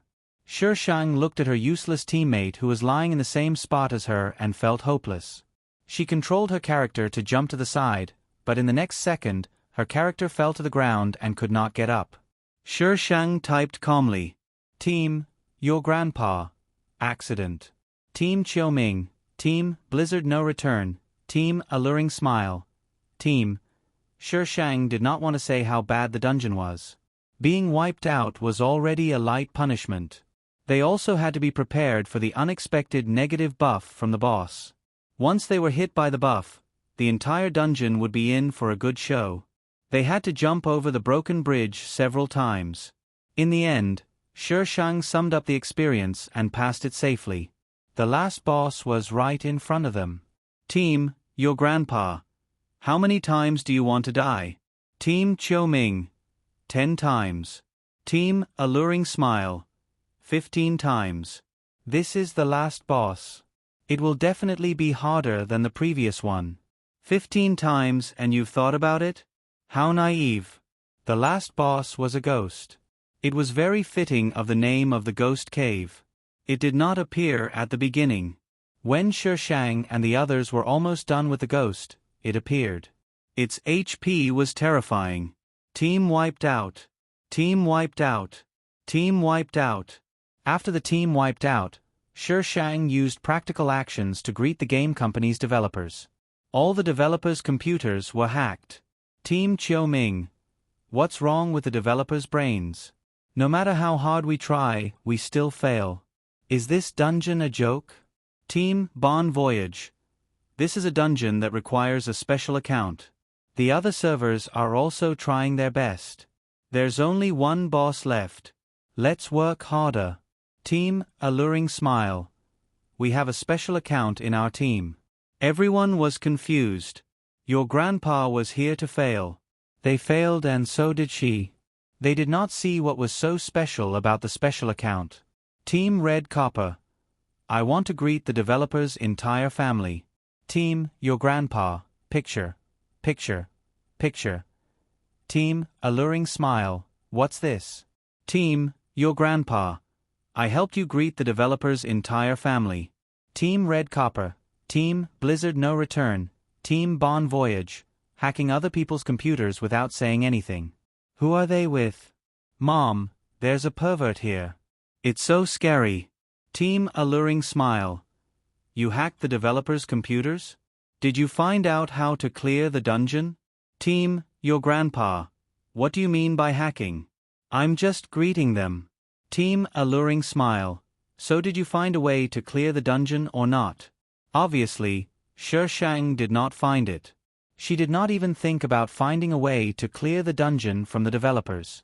She just wanted to greet the developers. The developers who were greeted. Shifter. JPG. It took them 2 days to clear the dungeon. Most of the time, it was because Waves intentionally joined in. Even if they reminded him, he would still be killed in the beginning. System. Congratulations to players, Alluring Smile, Your Grandpa, Blizzard No Return, Waves Intentional, Copper, A Smooth Wind, Autumn Cry, for the first time clearing the dungeon, Ghost Cave. System. Congratulations to players, Alluring Smile, Your Grandpa, Blizzard No Return, Waves Intentional, Copper, A Smooth Wind, Autumn Cry, for the first time clearing the dungeon, Ghost Cave. System. Congratulations to players, Alluring Smile, Your Grandpa, Blizzard No Return, Waves Intentional, Copper, A Smooth Wind, Autumn Cry, for the first time clearing the dungeon, Ghost Cave. The 3 messages were refreshed. There was a sense of relief in the World Channel that they had finally cleared the dungeon. They were not tired of clearing the dungeon, but they were tired of watching it. The rewards of the Ghost Cave were very rich. Fortunately, there was a legendary artifact and a strange weapon. It was marked as a Zither Master's weapon, but the Zither Master could not equip it. He could not even put it in his inventory. Team Alluring Smile. Give that to little sister. Copper gave the item to Shi Sheng. Shi Sheng could equip it. After he equipped it, his attributes changed to that of a cleric. Team Alluring Smile. Little sister, I didn't lie to you, right? This dungeon will drop the special item you use. The others did not hesitate after hearing this. They could not use the special item even if they had it. Blizzard No Return suddenly joined the team and attacked Shi Sheng fiercely. Shi Sheng was still looking at the equipment when he was suddenly attacked by Blizzard No Return. His character fell to the ground. World Daily Report. Breaking news, breaking news. Blizzard No Return and your grandpa are fighting at the entrance of the dungeon.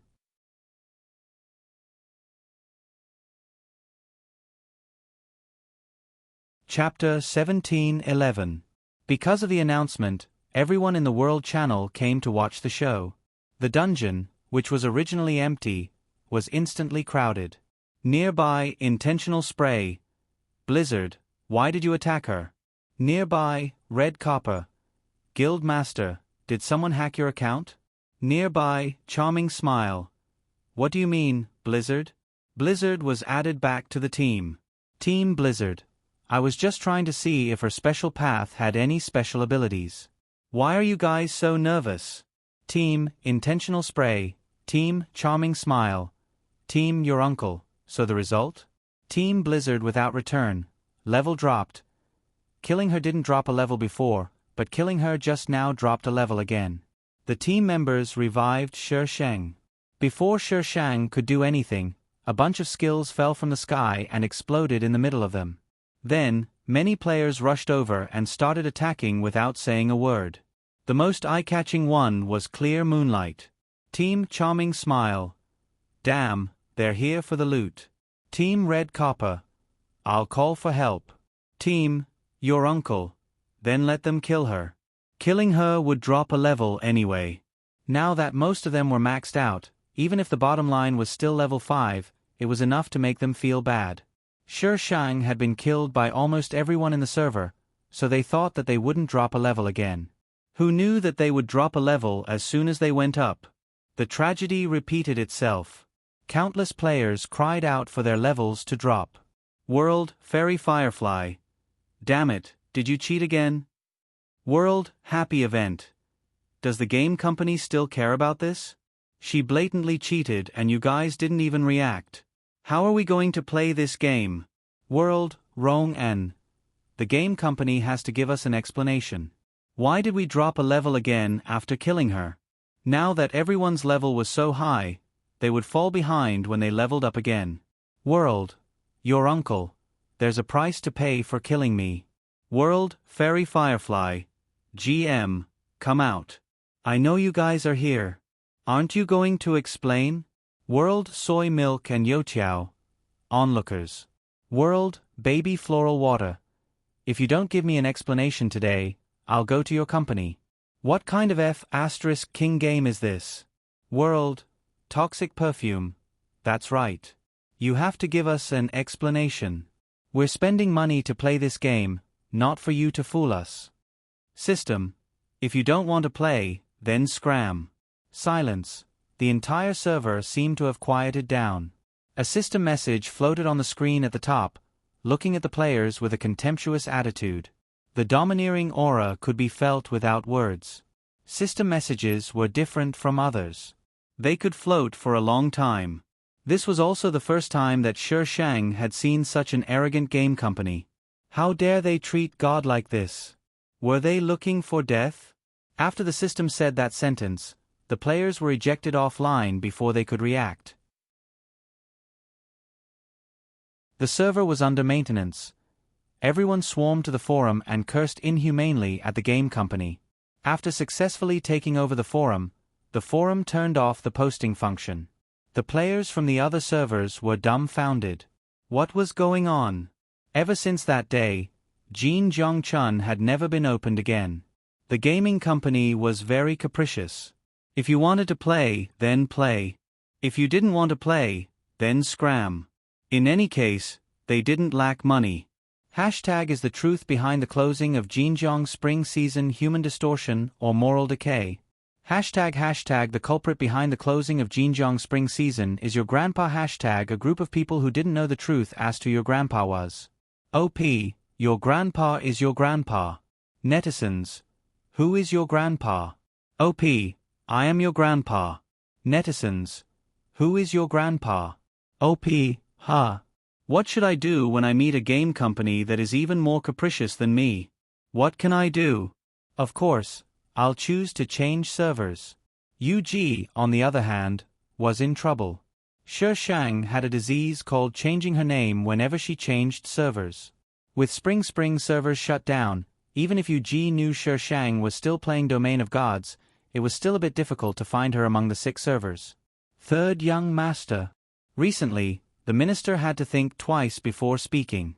If he said one wrong word, he might face a storm from the third young master. Old master sent someone over and asked you to prepare the documents for the transfer of shares? What shares? His mind was blank recently. He couldn't even handle the company's affairs properly. How could he remember the shares? It's last time, you promised to give second miss the shares for her wedding. The wedding is approaching and old master sent someone to rush you. The minister was very indignant. These shares had nothing to do with them. However, because third young master's surname was Yu, he had to give them out unconditionally. UG lowered his eyes. His long eyelashes hid his emotions. He pondered for a moment. I remember that she gave me a card. Have you checked the card? The minister. What? A few seconds later, the minister realized that third young master was talking about Shi Sheng. I've checked. The card's ID is a stranger. It has nothing to do with Mississippi. Since she didn't leave this place, who gave her the card? UG raised his head and looked at the minister. The minister felt a chill down his spine. He quickly explained, Third young master, I definitely didn't let Miss out. She didn't go out on the streets either. He didn't know where Miss got the card, but he was very sure that Miss didn't leave the villa. The last time was the first time Miss left the villa. Miss was so powerful that she even shut down the gaming company. It shouldn't be difficult for her to get a card, right? Find her for me. UG clenched the thing in his hand. His fingertips were pale because of the force, and the blood vessels were clearly visible. Those few words seemed to be squeezed out from between his teeth. The minister responded and complained in his heart. Where could he find her? This city was so big. She was just a little girl. He wouldn't be able to find her if she hid anywhere. In the middle of the night, UG received a call. There was no number displayed, but UG's heart raced. His fingers were almost trembling as he picked up the phone. The other side of the phone was very quiet. He held his breath, afraid that he would miss the voice on the other side. UG. A soft voice sounded with a hint of tiredness. Why aren't you asleep yet? Where are you? Have you thought about it? I want to see you. UG, answer my question. The soft voice was slightly cold. UG was silent. He couldn't control himself. He wanted to lock her up, and only live in the golden cage that he had built for her forever. I miss you. Do. Yao yi. UG lost control and shouted, but the other side had already hung up. He dialed the phone back, but the number was no longer in service. UG rushed out of the room in a few steps. He grabbed the minister and asked him to check the number. The minister found that the number was no longer in service. Third young master. The minister looked at the cold third young master and trembled all over. He made a suggestion. Compromise first and coax Miss back.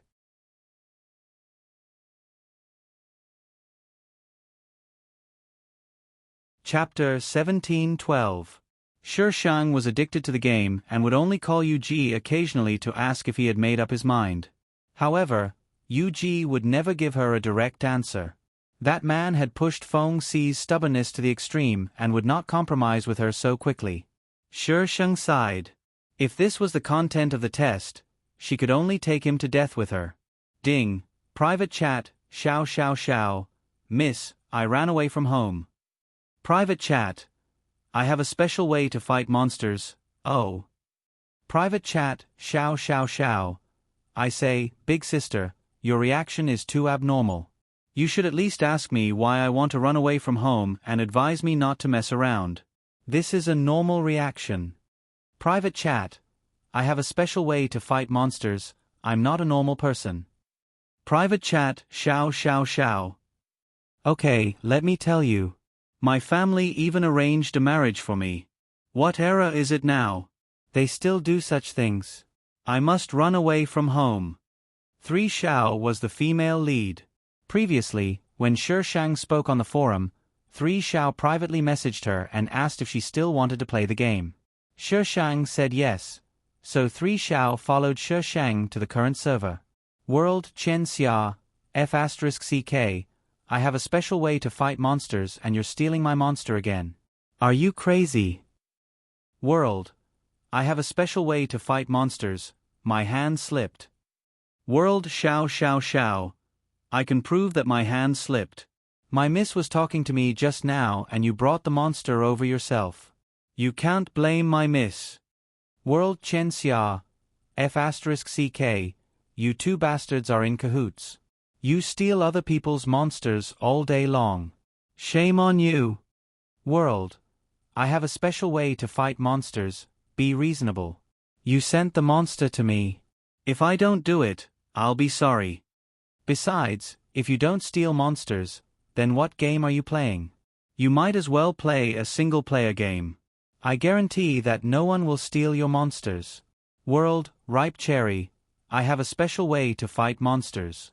F***CK, how do you explain why we were wiped out last time? World, I have a special way to fight monsters, you're not as good as me. Are you blaming me for not going easy on you? World Cold Moon, ha ha ha, this is hilarious. I have a special way to fight monsters. Are you a god from another server? Cherry was the 5th godly expert on the leaderboard, but his team was wiped out. World, Ripe Cherry, Bull *T. She waited until we were hit by the boss to the point of death before she jumped out. How could such a sinister person be a guru? Don't insult the Almighty. World, Summer Everlasting, Shameless B *TCH. Damn, 100 gold for the coordinates of a special monster fighting technique. At this moment, Shi Shang was squatting in front of a dungeon. Xiao Xiao was squatting in front of her. Private chat, Xiao xiao xiao. Do you want to try the hidden dungeon again? I have a feeling there's something good. Private chat. I have special fighting skills. Are you running away from home? Private chat, Xiao xiao xiao. There's no rush. Private chat. I have special fighting skills. They had already changed servers, and the female lead's account was also changed. It was uncertain if the hidden dungeon's cheat was still there. Shi Shang didn't want to go. She just wanted to snatch monsters and be a great god that would be hunted down any time, anywhere. But the FL Sama insisted on pestering Shi Shang to go. If you don't go, LZ, will keep pestering you. In the end, he had no choice but to agree to go with the crazy female lead to the hidden dungeon. No one knew how 3 Smiles managed to hook Windy Snow and Waves into the server. However, the dungeon required a party of at least 5 people. They only had 4 people, so they were still short of 1 person. 3 Smiles randomly found a player nearby. Team Traceless Blizzard, do we do it the same way as before? Team Loving Waves, we might not be able to do it. Last time we were at the max level. Now, Team Xiao xiao xiao, let's try. We accidentally did it last time. Team Traceless Blizzard, what do you think? Team, I have special fighting skills. It depends on 3 Smiles. Team Xiao Xiao Xiao, me. Team Intentional Waves, why allure? Question mark. Question mark. Team, I have special fighting skills, good looking. Team Traceless Blizzard. Team Loving Waves. Team Zorro, what do we farm? The newbie was completely unfamiliar with this team. He looked at them with a confused expression as they discussed. Team Traceless Blizzard, let's try. Zorro, we'll do as we say. Is that okay? Team Zorro, no problem. But what do you farm? Team Xiao Xiao Xiao, you'll know when you get in. Come on, let's start. Traceless Blizzard was the leader. He started the dungeon first. The dungeon he started was the Flame Bird. After the first round, they didn't trigger the hidden dungeon. 3 Smiles was a little unsatisfied and asked Traceless Blizzard to try again. Perhaps the cheat was following the female lead and not the account. After 3 tries, they finally triggered the hidden dungeon. Team Traceless Blizzard, everyone, pay attention. Zorro, pay attention to everyone's health. Team Xiao Xiao Xiao, little sister, go ahead. Shi Shang went forward to pull aggro and work together to bring the boss down to critical health. Zorro's healing was a little messy, but at least they didn't die. Seeing that the boss was down to its last bit of health, everyone attacked together. They were just short of the last hit. Then, they witnessed a miraculous scene. The boss' health was full. They all died. Team Traceless Blizzard. Team, I have a special fighting technique. Team Xiao Xiao Xiao. Team Loving Waves. Team Zorro. Team, I have a special fighting technique, another cheating account. In the end, Zorro healed them, but it was absorbed by the boss. Other than a cheating account, who else would do such a crazy thing? Team Zorro. I'm sorry. I don't know why it's like this. Team Traceless Blizzard, let's try again. Zorro, don't heal at the end. Stay away from us. Team Zorro. I'm sorry. Zorro's account healed the boss when it was at critical health. The boss health would be full and the items dropped by the boss would be of higher quality. This was equivalent to fighting 2 bosses in exchange. Of course, the prerequisite was that you could defeat 2 bosses. After dealing with this cheating account, Zorro, they could finally farm dungeons. System, congratulations to player, Traceless Blizzard. I have a special fighting technique. Xiao Xiao Xiao. Loving Waves, Zorro, for clearing the dungeon, Flame Bird, Fire. System, congratulations to player, Traceless Blizzard. I have a special fighting technique. Xiao Xiao. Loving Waves, Zorro, for clearing the dungeon, Giant Island, Water. System, congratulations to player, Traceless Blizzard. I have a special fighting technique. Xiao Xiao. Loving Waves, Zorro, for clearing the dungeon, Whitebone Forest, Wood. System, congratulations to player, Traceless Blizzard. I have a special fighting technique. Xiao Xiao. Loving Waves, Zorro, for clearing the dungeon, Wooling Mountain, Earth. System, congratulations to player, Traceless Blizzard. I have a special fighting technique. Xiao Xiao. Loving Waves, Zorro, for clearing the dungeon, Golden Valley, Gold.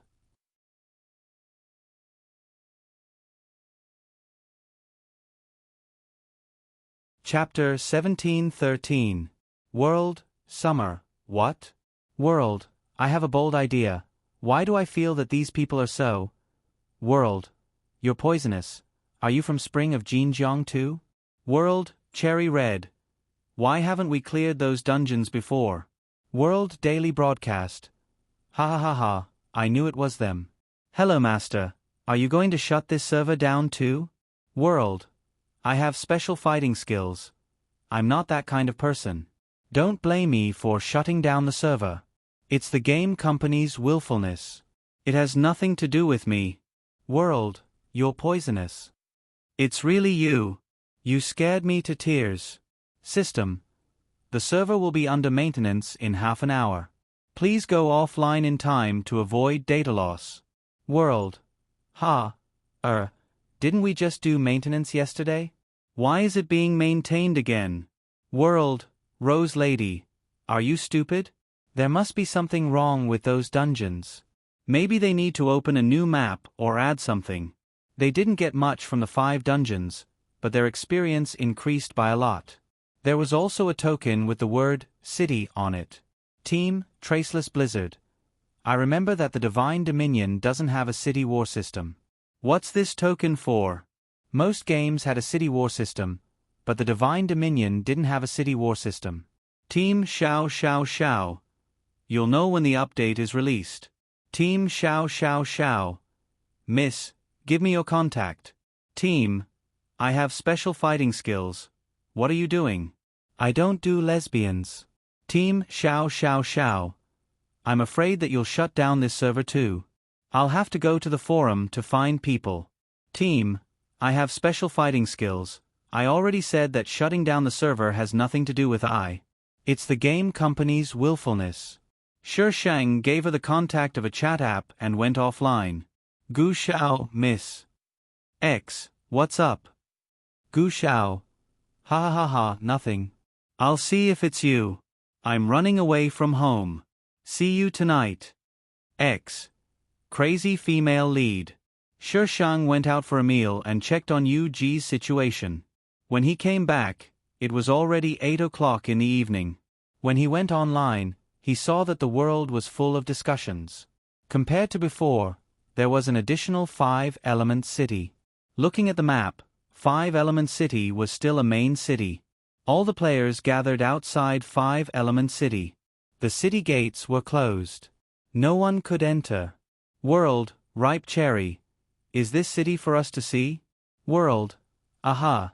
Maybe the conditions to open the city gate haven't been met yet, so they're curious about what's inside. World Daily Broadcast. Based on my many years of gaming experience, the method to open the city gate is most likely with your grandpa and the others. This update was created by them, so there must be benefits. World Green Onion Little Bean. Who is your grandpa? World, you're poisonous. Do you know about Xinjiang Spring Lockdown?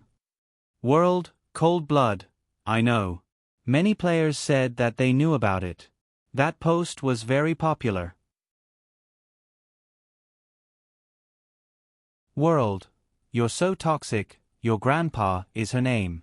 Xinjiang Spring Lockdown was all because of her. World, I have special fighting skills.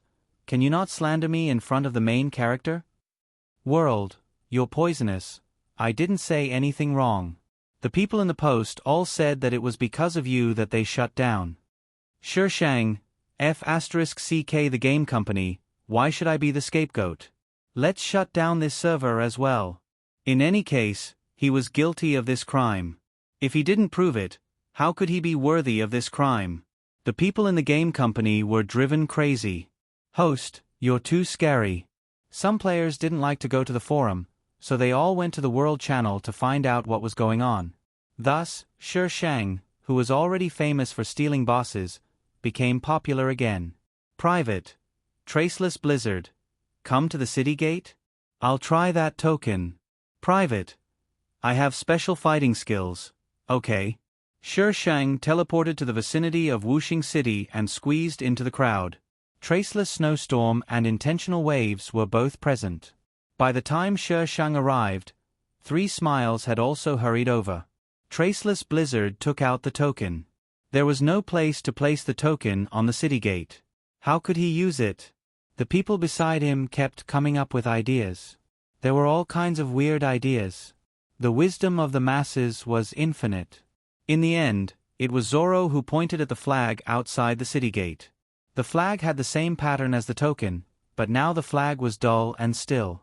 Traceless Blizzard put the token on the flag. The flag suddenly opened up, and rays of light extended from the token. The whole flag seemed to come alive. As the flag fluttered, the city gate slowly opened.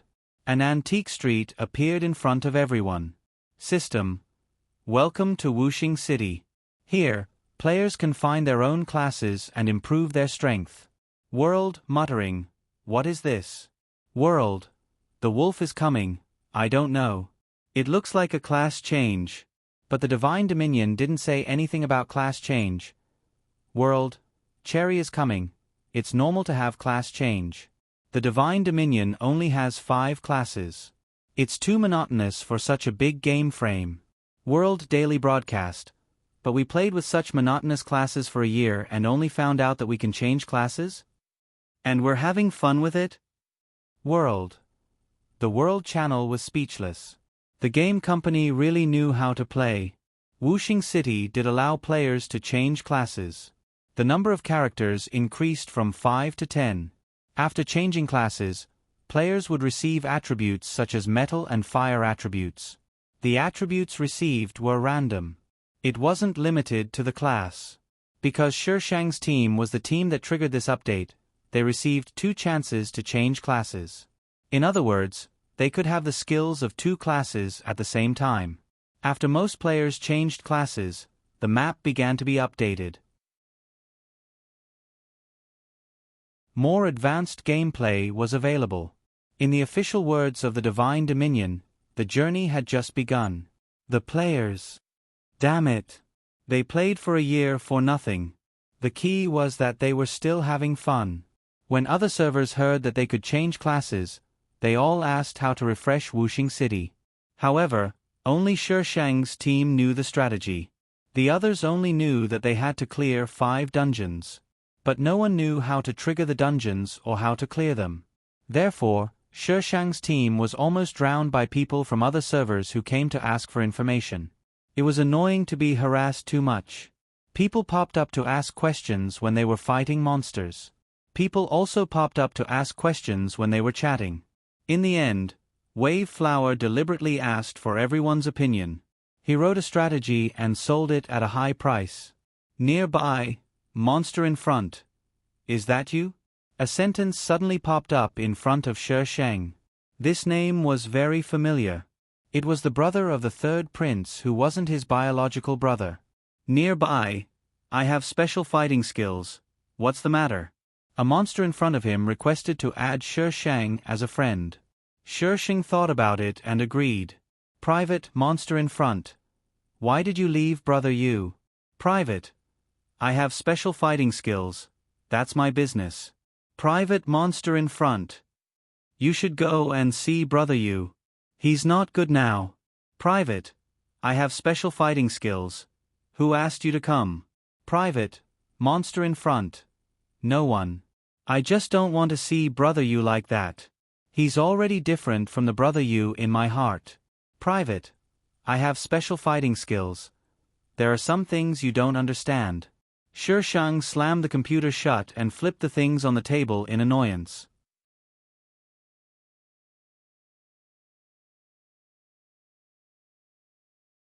Chapter 17:14. Sweden International Hotel. Today was the wedding ceremony of the Yu family's second miss and the next crown prince. There was an endless stream of people coming to attend the wedding. As a family member of the bride's family, Yu Ji sat at the family table. His face was a little haggard, as if he hadn't rested well for a long time.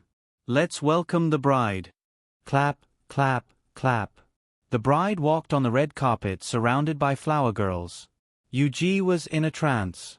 He seemed to see the little girl in a white wedding dress walking towards him. Yu Ji didn't hear a single word that the person above said. The minister pushed Yu Ji and handed him a document bag. Yu Ji looked at him blankly. The words, "What are you doing?" were written all over his face. The minister pointed at the document bag and then pointed at the top. These are the shares that old master asked you to give to the second miss. Yu Ji suddenly came back to his senses. He took the document bag from the minister and got up to walk to the stage. The document bag contained the shares. It was a congratulatory gift to the younger generation as a member of the Yu family. Even if he didn't want to admit it, the blood of the Yu family still flowed in his body. Dirty, greedy, selfish, stubborn. The Yu family gave him a life, but at the same time, they gave him these things. Thank you, third uncle.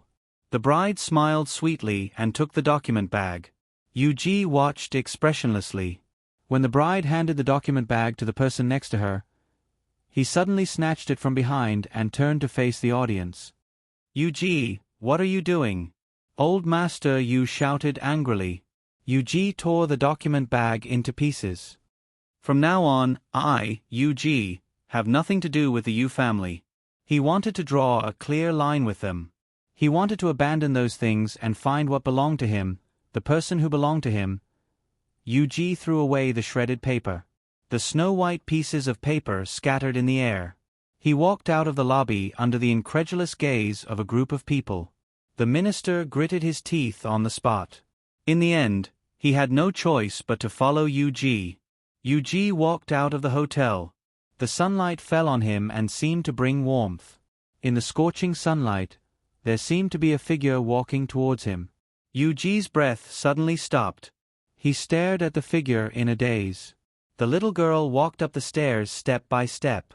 In the end, she stood in front of him and looked up at him. The sunlight scattered into small pieces in her eyes. It was golden and exceptionally beautiful. The surrounding clamor disappeared at this moment, leaving only the little girl in front of him. Yuji pursed his lips, squatted down and hugged the person in front of him. The familiar warmth pressed against his heart, and his cold limbs finally had some warmth. She asked, "Have you thought it through?" "I've thought about it." Yuji said, "As long as you don't leave me, I'm willing to do anything. I have this entire world, but this world doesn't have you. What's the use of this world?" Shang wrapped her arms around his neck and kissed his cheek. "I missed you so much." "I miss you too. Thinking about it drives me crazy." Yuji's voice was still trembling. He really wanted to kiss her, but she was so young. He could only suppress that crazy thought and express his longing for her with words. "Let's go home." Shang patted his back. "Okay, let's go home." Yuji held her hand as they stood up and walked towards the car in the distance. He opened the car door for Shang to get in. Just as Yuji got into the car, a person suddenly rushed up from behind and said while panting, "Drive, drive, drive quickly." "Gu Shao, stop right there." Shang turned to look at the person in the car. It was a very young girl with a ponytail, dressed casually, and carrying a bag. Perhaps she had been running for too long. Her face was red. "Hi." The girl waved at Shang and then pleaded with Yuji, "Big brother, drive quickly. That woman wants to kidnap me and sell me to human traffickers. Saving a life is better than building a 7-floor pagoda." Shang. This was definitely not the female lead described in the plot. The female lead's breakdown was a little strange. "Drive." Yuji wanted to throw her out, but Shang said so he had to give up the idea. He stepped on the accelerator and drove off. The people chasing after them pointed at the back of the car and cursed. Gu Shao heaved a sigh of relief. "Big brother, you're really a good person. Good people will be rewarded." Yuji's face was cold the whole time. When could he throw this person out?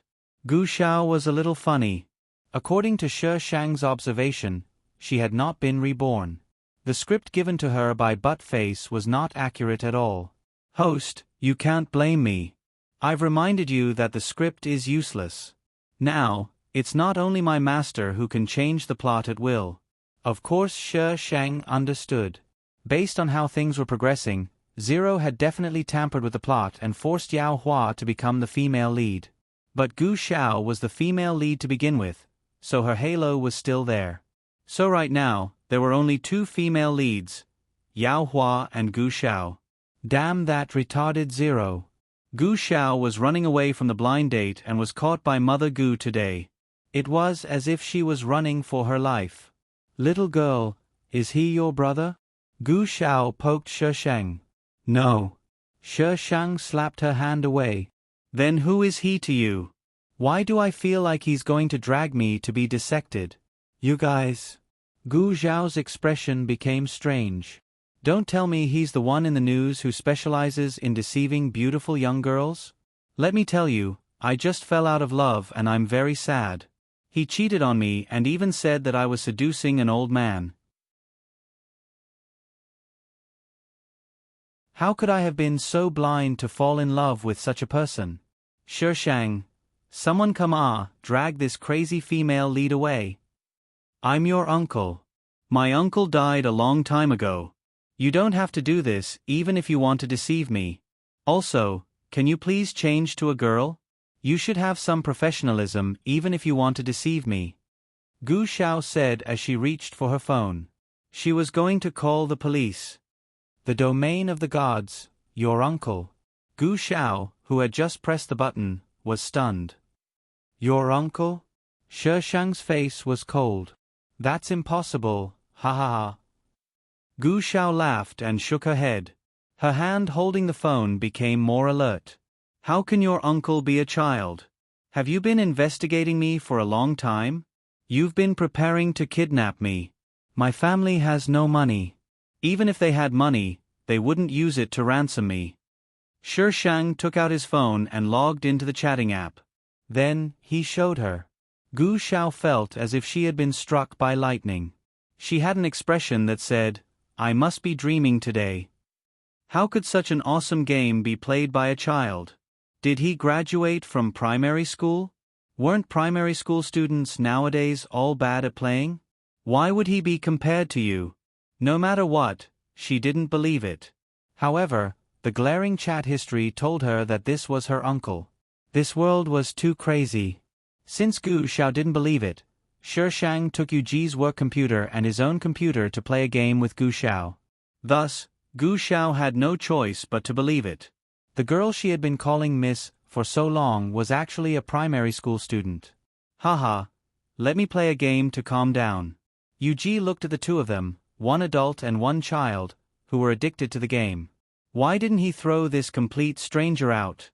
Gu Xiao, who was playing enthusiastically, suddenly had her computer taken away.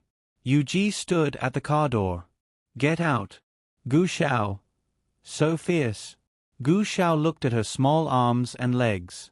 She knew that she was no match for Yuji, so she slowly got out of the car. Yuji slammed the car door shut.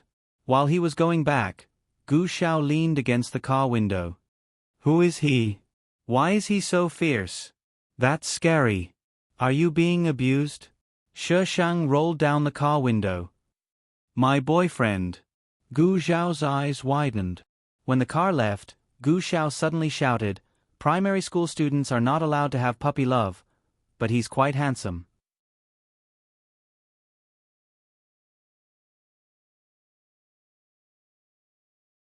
Chapter 17-15. Because of what happened at the wedding, Yuji didn't return to the Yu family and moved into another villa. Shang went in and saw that every room had a password lock and could even see the metal railings. Shang, I'll get someone to tear it down tomorrow, Yuji said carefully. This house had been prepared beforehand. Originally, Shang walked in with the computer. Yuji heaved a sigh of relief and called the minister to bring the things over. Looking at that familiar figure, Yuji felt that the empty place in his heart was filled. Just like when they first met, he wanted to have her. Yuji went forward and hugged Shang. His chin was separated by her slender shoulder. Shang's fingers landed on the computer. You're not connected to the internet? Shang tapped for a long time, but there was no response. He couldn't help but look at Yuji. I didn't have time. Yuji avoided his gaze. Shang closed the computer and didn't mention what happened before. It was as if what happened between them had already been forgotten. If Shang didn't mention it, Yuji naturally wouldn't mention it. He was afraid that Shang would remember what happened before and disappear again. Yuji didn't know when he fell asleep with Shang in his arms. With her small arms and legs, how could she carry him? She could only sit on the sofa with him for the whole afternoon.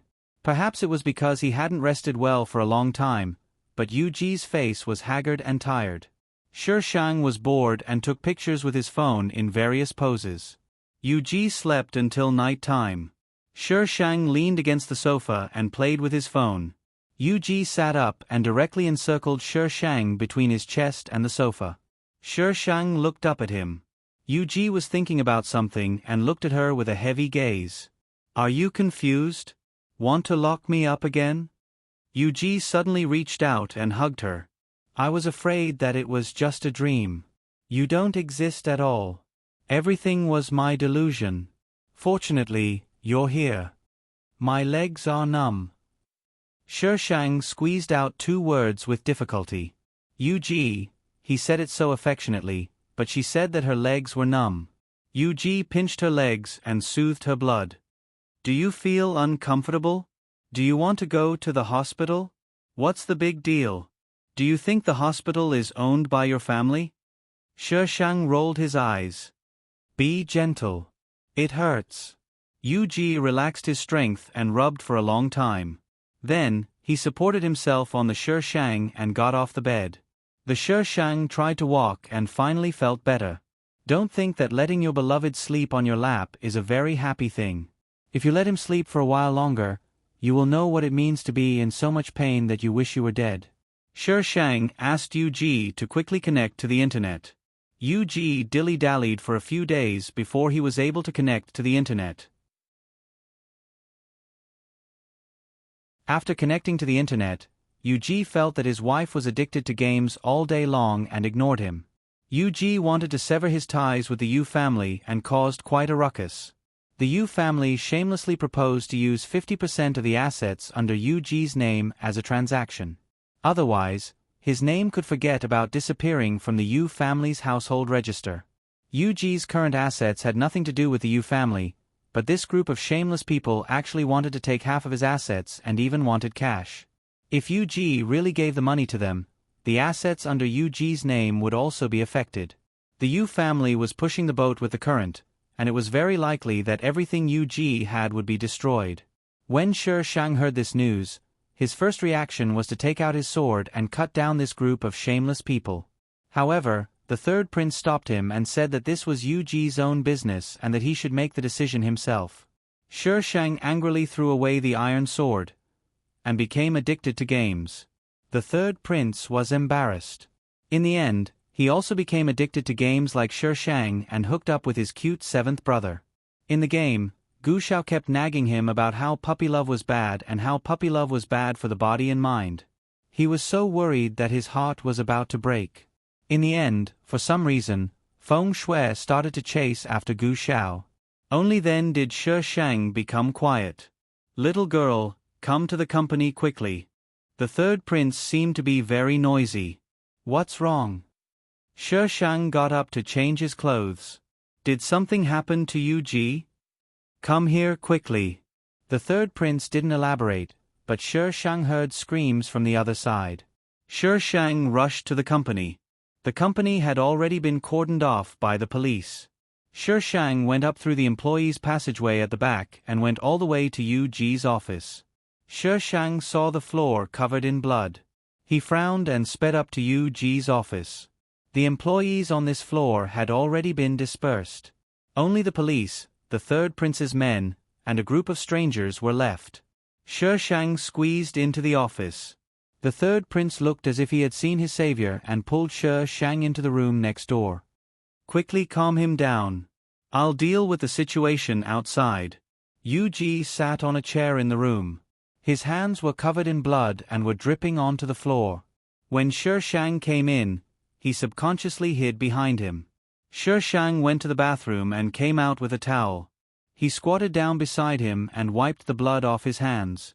His actions weren't gentle and were even a little rough. Shishang took off his blood-stained clothes and threw them on the floor. Yuji didn't react. Shishang held his face and made him look at himself. I gave you a chance. Since you can't solve it, it's my turn now. By the time Shishang left, the outside was in an uproar. Just now, Yuji had nearly killed Yu Yao, and now the Yu family wasn't willing to let the matter rest. Yao Hua was being taken away. Just as she was leaving the office, she saw Shishang's figure emerge. Shishang's gaze swept across the chaotic office. Slap. The crisp sound made everyone in the office quiet down and look at the young lady. Shishang saw the documents that had been slapped on the table just now being pushed forward, and a few documents scattered. If I were you, I wouldn't be arguing here right now. I would be thinking about how to protect the Yu family's business. Shi Shang's voice was young and tender. In such an environment, it seemed a little strange. What are you talking about, little girl? Little B asterisk tsh. You killed my son and still dare to appear in front of me. Do you think Yu can still protect you now? Where's Yu? Ask him to come out. He must give us an explanation today. Since I dared to kill your son, I dare to kill you. Shi Shang sneered. You. Shi Shang took down the documents and tapped them. I hope you can take a good look at these documents. After all, you will soon face a more difficult situation than now. These things may make your lives more comfortable. What are you talking about? Someone grabbed the documents on the table. They were all share transfer documents. Everyone's shares were clearly marked. These documents only needed their signatures to take effect. Little girl, even Yu doesn't dare to go against us. What makes you think you can? Someone threw the documents back in disdain. Do you have a total of 1 million yuan? Someone tore it up. Yu doesn't dare to come out himself, so he sent a little girl to make a fool of herself. This is too funny. Shi Shang looked at the torn documents with an indifferent expression. I don't have the ability, but someone else does.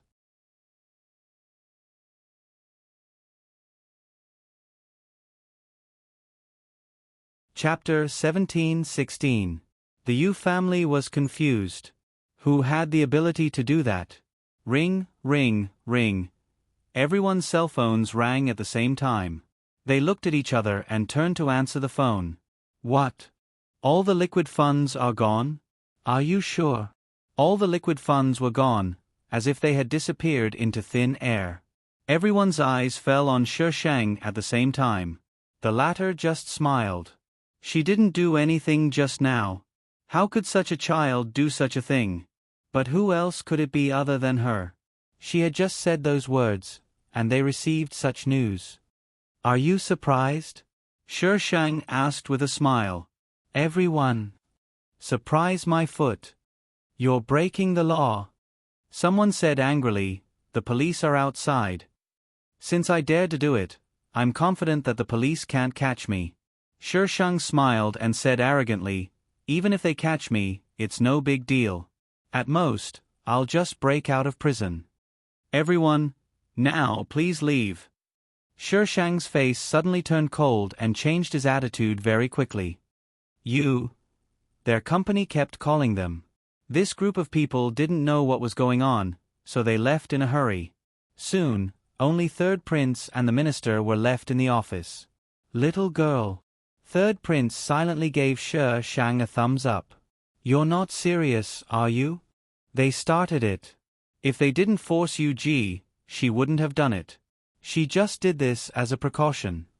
Whoever messes with you can only blame themselves for being unlucky. Yu didn't lose anything to you. Third Prince shook his head. Fortunately, he didn't provoke this little girl. Third Prince asked the police outside to leave. In this world, the royal family was the most powerful, so the police could only turn a blind eye and leave the company. All the liquid funds of the Yu family had disappeared inexplicably.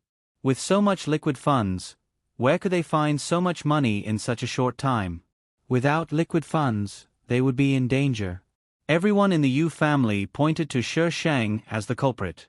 Shi Shang asked them to investigate, but naturally, they didn't find anything. The Yu family was even suspected of having mental problems. How could such a child do such a big thing? Wouldn't they have lived half their lives in vain?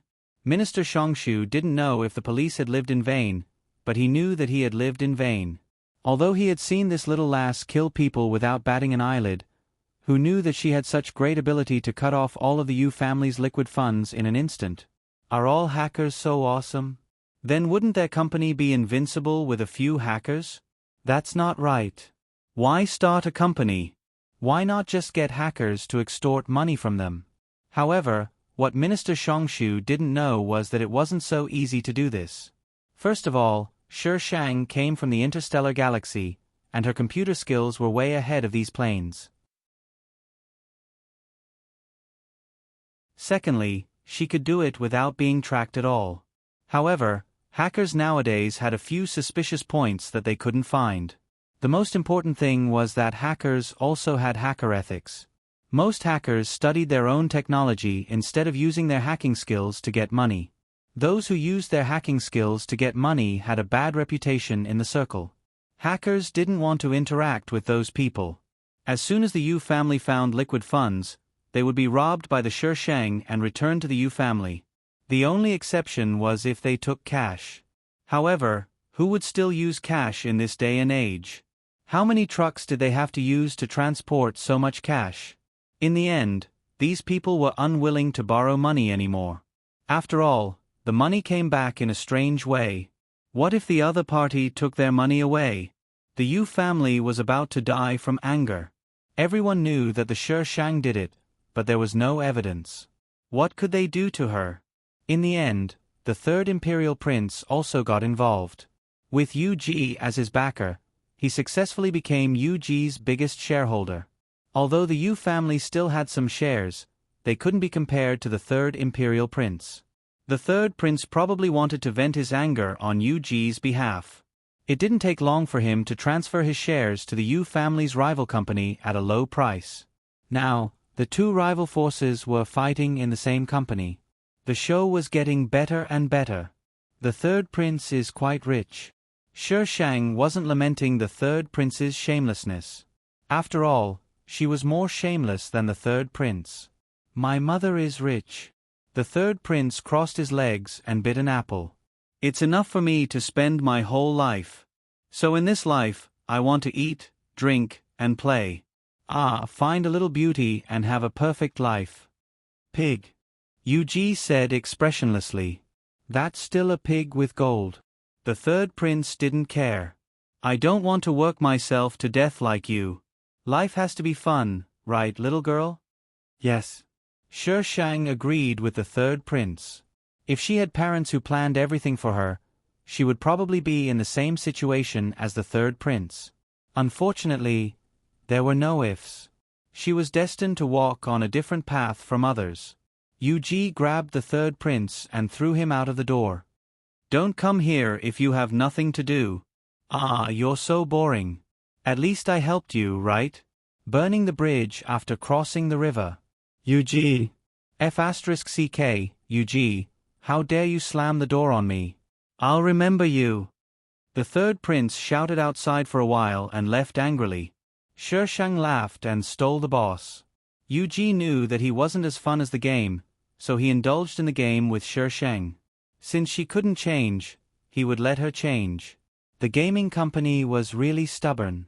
Spring Jean Jiang really didn't open again. Later on, when 2 new servers were released, Shang and Gu Xiao went to ruin them, nearly causing them to shut down. Until one day, Shang accidentally heard the third prince say that the Divine Realm was only a half-finished product.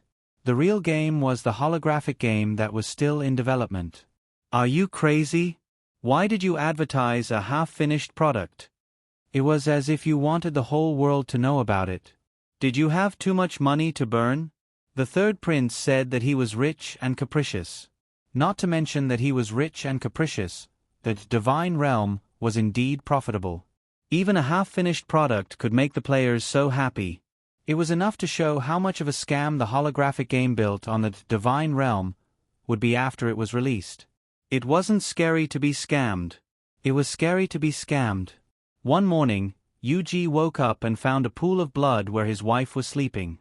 He froze there, wondering if he had done anything worse than a beast to his wife last night. However, the truth told Yu Ji that he hadn't. So this blood, terminal illness? Injury? Yu Ji nervously picked up Shang. All kinds of strange images flashed through his mind. However, he couldn't care less about those inexplicable images. He hurriedly put on his clothes and carried Shang to the door. Shang was still in a daze. She felt that she was being picked up by someone.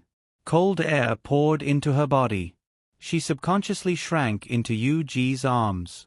What are you doing so early in the morning? You're bleeding. I'm taking you to the hospital. Yuji looked nervous.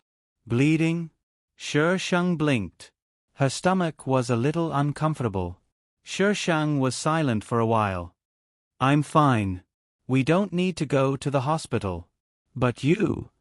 It's a girl's period. Sheng hugged his neck. From today onwards, I'm a real girl. Yuji seemed to have thought of something. At the same time, he felt his face and ears turn red. The tips of his ears were slightly red. He looked at Sheng with a familiar shyness in his gentle gaze. * The 49th world was completed. Don't ask about the details.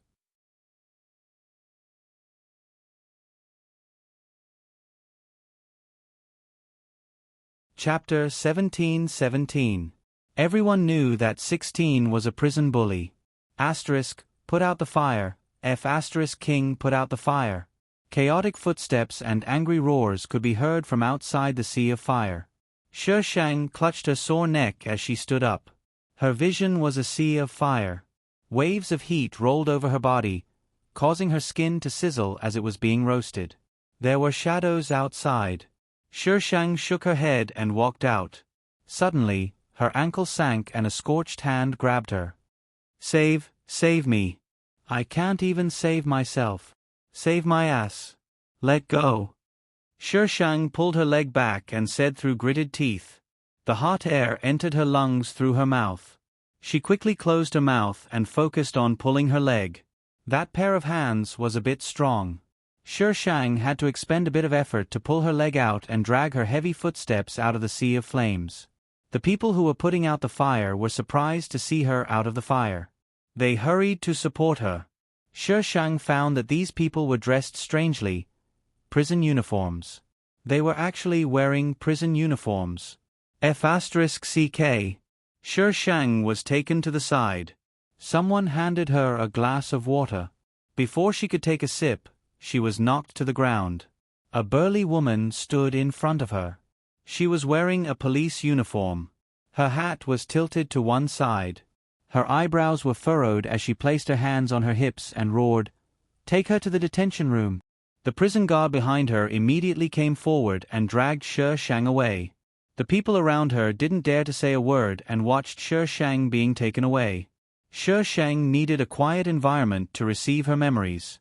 Her body seemed to have some problems, so she didn't struggle for the time being. The prison guard took her through countless corridors covered with iron fences. She could only see thick smoke behind her when she looked back. There was no fire. She was locked up in a small, narrow room. There was only one ventilation hole in the room, and there was nothing else. The dim light shone on the small, dark room. Dark bloodstains that had already solidified covered the entire small room, emitting an unpleasant smell. Sheng found a clean place to sit against the wall. She touched her neck and felt pain. It was as if someone had strangled her. The original owner was called 16. She didn't have a surname. She was born in this prison. The day she was born was exactly 16, so her name was 16. This prison was built for criminals from all over the country. Almost all of the criminals here had killed people. After being caught, they did not repent at all. They were antisocial extremists. These people would be locked up in this prison for life. Although the original owner wasn't guilty, her mother was, so she couldn't go out. She could only stay in prison for the rest of her life. However, the people in prison weren't very familiar with her mother. In the end, almost no one remembered who her mother was. They only knew that she was a pitiful wretch in prison. Everyone in the prison thought that this little life would not live for long. Who would have thought that she would grow up so peacefully? 3 months ago, a female prisoner came to the prison. This prisoner was different from the prisoners the original owner had seen. As for what was different, the original owner couldn't say.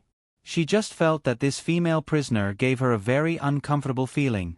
The host observed the female prisoner for several days. She felt that the female prisoner was looking for something in the prison. Later, the female prisoner deliberately approached her and asked some strange questions. The host felt more and more that she was deliberately making people pay attention to her movements at all times. Later, She found that the female prisoner told the host that there was a hidden passage under the prison. That passage could be used to leave. The host wanted to leave here. She didn't want to be trapped here and be easily tricked by the female prisoner. She wanted to find the passage with the female prisoner. The host found that there was something wrong with the governor's office. She told the female prisoner. The fire tonight was caused by the female prisoner and the host going to the governor's office. The female prisoner wasn't looking for a passage. There was no passage under the prison. The female prisoner lied to her. The governor found them. The host was angry that the female prisoner lied to her. She betrayed the female prisoner. She told the governor that all of this was ordered by the female prisoner. The female prisoner first killed the governor. Then when she fought with the host, she strangled the host to death. Then there was the big fire. The host's wish was to take revenge for herself. She didn't want to go out. She just wanted to kill the female prisoner who lied to her. In the end, she killed her. Hatred was greater than anything. If the female prisoner wasn't the female lead, it would be very simple. But her intuition told her that the female prisoner was most likely the female lead. In the governor's office, the host saw something. This prison was carrying out some illegal experiments. The female prisoner came here to find evidence of these experiments. There were many people in the prison. The perverts from all over the country were gathered here. Occasionally, a few prisoners would go missing, but no one cared. The prison was divided into 5 sections: A, B, C, F, and D. Section A was the female prisoner, the host's prison. Section C was for male prisoners. Section B was separated from Section A by Section B. Section B was a public area. Section B was separated by an electric fence. When there was a break, the male and female prisoners could see each other in Section B. Section D was the activity area. It was at the end of Section AC. It could be reached from both sections. The male and female prisoners could use it separately. There was also Section F, which covered a large area. This section was completely isolated by an electric fence. No one knew what was inside. From Section B, one could vaguely see soldiers with guns stationed outside. The layout of the prison was a prison formed by Section ACDF around Section B. Every section had a governor. The place where the fire broke out today was the office of the governor of Section A. Shang rubbed her neck. It looked like she would have to stay in this strange place for a while. The dark room was very quiet. It was so quiet that it was scary. Ordinary people would collapse after staying in there for a while. The silence was even more terrifying than torture. However, Shang had once drifted in the stars alone. The silence in the stars was many times worse than here. Therefore, she calmly took out some food from her space to recover her strength. Gotcha. After a long time, the door of the dark room was opened. Light rushed in from outside and covered Shang. She squinted her eyes. In the white light, a tall female prison guard stood at the door. She shouted fiercely, 16, come out. This female prison guard was a captain. Section A was also divided into sections. The captains were in charge of the prisoners in these sections. The host was in charge of this woman.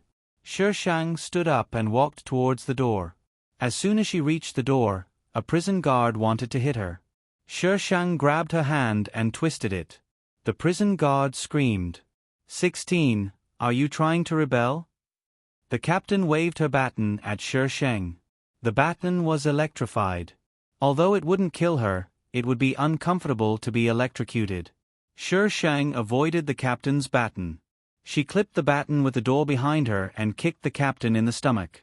The captain was very heavy. Shang's kick only made her take a step back. She glared at Shang. Her anger seemed to be burning. She spat on the ground. How dare this little bitch hit me? Teach her the rules. It was common for female prisoners to be beaten in prison, especially in this prison. All the prisoners here deserved to die. As long as they weren't beaten to death, no one would care. Asterisk, a friendly reminder. Everything in the prison is fictional. It doesn't match reality. Don't take it seriously.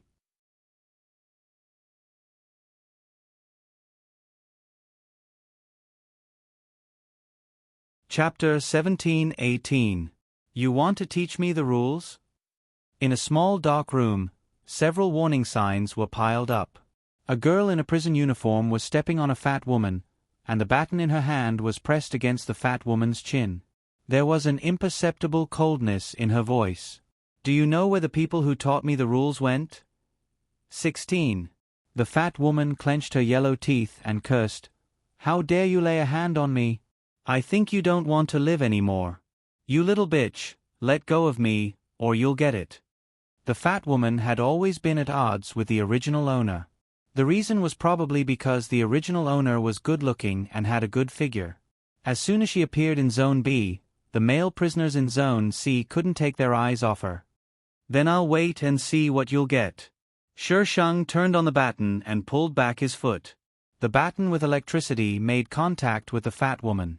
Her whole body twitched and her eyes rolled back. Don't move, put your hands up. The armed police outside the door in bulletproof vests pointed their black muzzles at Shang. Shang casually threw away the baton, walked past the fat woman, and walked towards the door. The armed police outside stepped back and shouted at Shang, "Don't move. Put your hands above your head." Shang stuffed her hands back into the pockets of her prison uniform. Her face, which was still covered in soot, revealed a sinister smile. The armed police officer felt a chill run down his spine. He felt that the girl's gaze was too evil. Her evil aura was mixed with coldness. It was as if someone was standing in the snow on a snowy day and killing people with a smile. Blood dyed the snow red. Most of the prisoners in this prison were lunatics. The armed police calmed down and shouted at Shang, "Take your hands out, or we'll shoot." "If I don't take them out, are you going to kill me here?" Shang's voice was very soft, like a murmur. But at this time, the whole room was so quiet that even a pin drop could be heard. His voice sounded very gloomy. "What's going on?" A dignified voice came from the other end of the corridor. A short-haired woman came over with 2 prison guards. She was a little thin and looked like a sarcastic female teacher. "Deputy Mayor," the prisoners resisted. The armed police answered immediately. They even injured Captain Sunday. The deputy chief narrowed his eyes and looked past her into the small dark room. The baton was lying alone on the ground, and the fat woman was still twitching. 16. I have something to ask you. Why did you hit him? The deputy director's tone was not harsh. Come with me. Everything will be fine once we get to the bottom of this. The deputy superintendent was a bisexual who often harassed attractive female prisoners, often using the excuse of checking their bodies as an excuse to get physical with them. The original owner, the flower of the prison, had long been remembered by the deputy head of the prison, but before the head of the prison was still there, she did not dare to go too far. Now that the district head was gone, she was the next district head. Shang raised his eyebrows and smiled. Sure. Even though her face was covered in dust, it couldn't hide her beautiful eyes and brows. The deputy district head was a little dazed, but after a moment, his heart jumped with excitement. The deputy mayor's office was originally adjacent to the mayor's, but a fire broke out there, so the deputy mayor's office was temporarily moved to the other side. The deputy director asked everyone else to leave, leaving only Shang in the room. 16. The deputy director looked at Shang meaningfully. Why were you in the mayor's office when the fire broke out? I don't remember. 16. You are now a suspect. You have to tell me the truth, or I can't protect you. I believe that it was a coincidence that you were there. Tell me the truth, and I will definitely help you. The deputy director got close to Shang and tried to touch Shang's shoulder. Shang calmly waited for her hand to reach out. When she was about to touch Shang's shoulder, Shang quickly grabbed her wrist and threw her over his shoulder. The deputy director was thrown onto the desk, and the documents on the desk were scattered all over the floor. The deputy director struggled to get up, but Shang pressed her against the desk and pressed her head against the desk.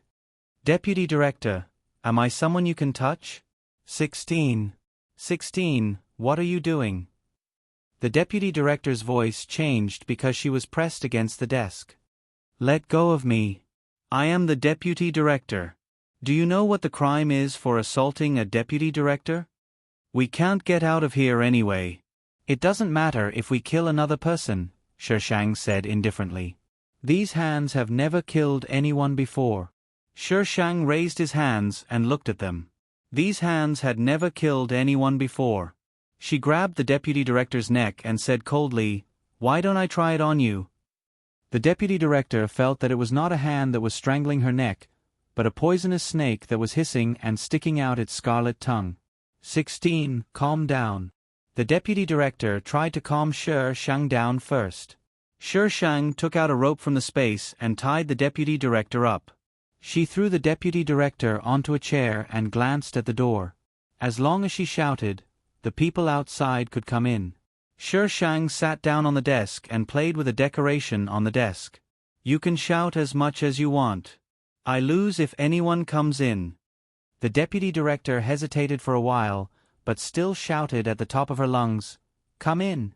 Come in!" The deputy director shouted for a long time, but there was no sound from outside. The door did not move and no one came in. Where was she? They were clearly standing outside, so how could they not hear her voice? Click. The desk made a slight sound. The deputy director's nerves were as fragile as a string. With the click, her nerves snapped. What?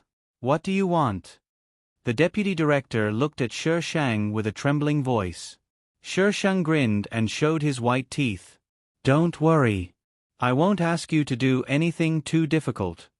The deputy director died in the office, and the suspect, 16, came out of the office. However, a few days later, 16 returned to prison as if nothing had happened. According to past experience, even if she was not dead, she would have been beaten half to death. However, 16 walked back on her own. Her prison uniform was clean as if someone had washed it. The prison guard who escorted her back was more like a follower. He escorted her all the way to her cell. It was impossible to live in a luxurious single room like in the movies. In the prison, other than the small dark room, there were only small rooms with locked hands and feet. Those rooms were not as good as the bunk room she was in now. The cell was quite large. There were a total of 12 people living in it. Some of them were squatting in the corner, while others were sitting on the bed. As soon as she entered, the 3 women squatting in the corner immediately surrounded her. 16, are you okay? 16, did they torture you? Shishang looked at the 3 women calmly. There were small groups everywhere, and prison was no exception. Although the original owner knew some martial arts, she was not as ruthless as those female prisoners who had killed their way in. It was already impressive that she had a few followers in the cell.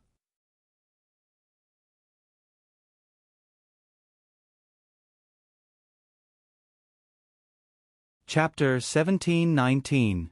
It's okay. Shishang walked to the original owner's bunk. The female prisoners looked at him without greeting or making things difficult for him. In any case, the original owner had been in prison since she was young. She had been moved around a lot. Most of the people in this cell didn't know why she was in this cell. She was here at a young age and there were a few people around her. Generally, there weren't any big conflicts. Everyone got along well. Water and river water didn't interfere with each other. Shishang sat back on his bunk. The 3 women immediately surrounded Shishang and asked, "Why didn't I see Ling Yun?" The female prisoner who lied to the original owner was called Ling Yun. She was in the same cell as her. She fought with someone and was grounded. The woman with 2 braids sneered. Her words can't be trusted. 16, you should stay away from her. This woman was called Little Braids. It didn't matter what her name was, as long as her name was easy to recognize. Ling Yun and the original owner were in the director's office. Now that she was grounded for fighting, it must be to prevent people from suspecting her. I also think that Ling Yun's words can't be trusted. The woman next to Little Braids agreed. Her name was Li Bei Bei. She looked ordinary and had an ordinary figure. Because there was nothing special about her, she didn't have a nickname. However, it was such an ordinary woman who had killed her own family and continued to commit crimes everywhere. By the time the police caught her, she had already killed nearly 20 people. A homicidal maniac. The original owner slept with such a homicidal maniac every day. Wasn't it scary? Wasn't it scary? The remaining woman was called 36D. She had big breasts and a good figure, but her appearance was not proportional to her figure. However, it was this woman who used one of the 4 great sorcery, makeup, to trick countless men into her bed. After the deed, she cut off the men's testicles and left. Little Braids once asked 36D why she did this. 36D told them a very melodramatic love story. After being hurt by love, she embarked on this road of no return. The root of a man's inferiority was the original sin. Perhaps there was a common language between prisoners. There was a feeling of mutual appreciation. It was more comfortable to get along with them than with ordinary people. When they were free, they could discuss the process of committing crimes and exchange ideas. 16. Did Ling Yun lie to you? 36D lowered her voice and asked Shi Sheng. Yes. The 3 of them knew what Ling Yun had told the host. They didn't believe Ling Yun, but the host was too eager to leave this place. She didn't listen to their advice and was deceived. Shameless B*TCH. 36D cursed, her chest jiggling. Let's see how I'll deal with her when she comes back. Shi Sheng didn't comment and chatted with them for a while. Soon, it was time for dinner. Everyone ate at the cafeteria. After the meal, it was time to let out some fresh air. The cafeteria was in Zone D, separated from the male prisoners by an electric fence, but they could see everything on both sides clearly. Some of the male prisoners stood in front of the electric fence and whistled at the female prisoners. Their eyes were full of wretchedness. Some of the female prisoners scolded them angrily, while some threw flirtatious glances at them. There were also some female prisoners who stood directly under the electric fence and talked to the male prisoners. Separated by the electric fence, the female and male prisoners could only exchange some obscene words. They couldn't do anything remotely offensive, so the prison guards didn't stop them. Shi Sheng sat in his seat and waited for Braid and the others to come back with their food. However, before they came back, Shi Sheng heard the screams of the female prisoners. The entire cafeteria became restless. The male prisoners didn't care about the situation, they whistled and cheered for them. Shi Sheng heard 36D's cursing and looked over. A dark and fat woman was sitting on top of 36D. She pulled her hair and slammed it to the ground. Li Beibei and Braid were also being hit. There was a fight even during a meal. The appetizer was really fat. Don't you know whose territory this is? How dare you talk back to me? I'll tear your mouth apart today. The woman sitting on top of 36D had a fierce look on her face as she slammed 36D's head to the ground. Shi Sheng kicked the woman's wrist. She felt pain in her wrist. Before she could see who it was, her body fell off 36D and a foot stepped on her chest. Prison guard, there's a fight here. A clear voice rang in the woman's ears. She struggled to turn her head and saw a young girl stepping on her and raising her hand in another direction. The woman tried to get up, but the girl's skinny leg held her down so tightly that she couldn't even turn around. The prison guard had already squeezed in and yelled with a baton, "Who's fighting? Why are you all crowding around? Go back to your seats." Her. Shi Sheng pointed at the person he stepped on. He turned his finger and swept it across the people who were still holding on to Braid and Li Beibei. And them. If you have the energy to fight, don't eat today. Let go. Why are you still holding on to her? The prison guard waved his baton at the people who were holding on to Li Beibei. You guys, follow me. What are you staring at? The prison guard saw the fat woman who was stepped on by Shi Sheng glaring at him and shouted in a rough voice. Let go of me too. Shi Sheng shrugged and stepped aside. However, the woman on the ground suddenly reached out and grabbed Shi Sheng, trying to drag her to the ground. Shi Sheng acted as if she didn't care and stomped on the woman's wrist. Crack. The woman's face turned pale. She started it. Shi Shang retracted his foot and smiled at the prison guard. It was an indescribable smile, but it was hard to ignore. Take her away. The prison guard was obviously under the orders of the deputy district head. He didn't blame Shi Shang for his actions and just let the woman on the ground be taken away. The prison guard left with a few people. The other female prisoners pointed at Shi Shang and talked about him. 36D got up from the ground and wiped the blood on her forehead. Damn it, you ruined I's face, fat pig. 16. How did you become so powerful just now? Shi Shang's face was expressionless. I dreamed of an old man. He helped me open up my conception and governor vessels and said that I was a martial arts genius. 36D's mouth twitched. This kid must have heard too many stories. Bullshasterisk T. The guy with the braid rolled his eyes and then said worriedly, 16, the fat pig will definitely make trouble for you when he comes back. There were 2 female overlords in a prison. One of them was called Big Golden Teeth because she had a golden tooth. When she spoke, people could see her shiny golden teeth, so everyone called her Big Golden Teeth. The other one was called Blackya. She was the woman who Shi Shang hit just now. Her people called her Sister Black, while Big Golden Teeth's people called her Fat Pig. As for the host, she was a prison flower, not an overlord.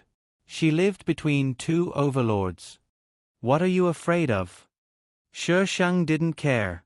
Where's the food? You're still thinking about food at a time like this? 16. Why do I feel that you've changed after being locked up? Li Beibei whispered. Did you agree to the deputy district head's conditions? You're tuning in to the Narrate and Escape YouTube channel. Don't forget to subscribe and join us on this journey to catch the most captivating stories.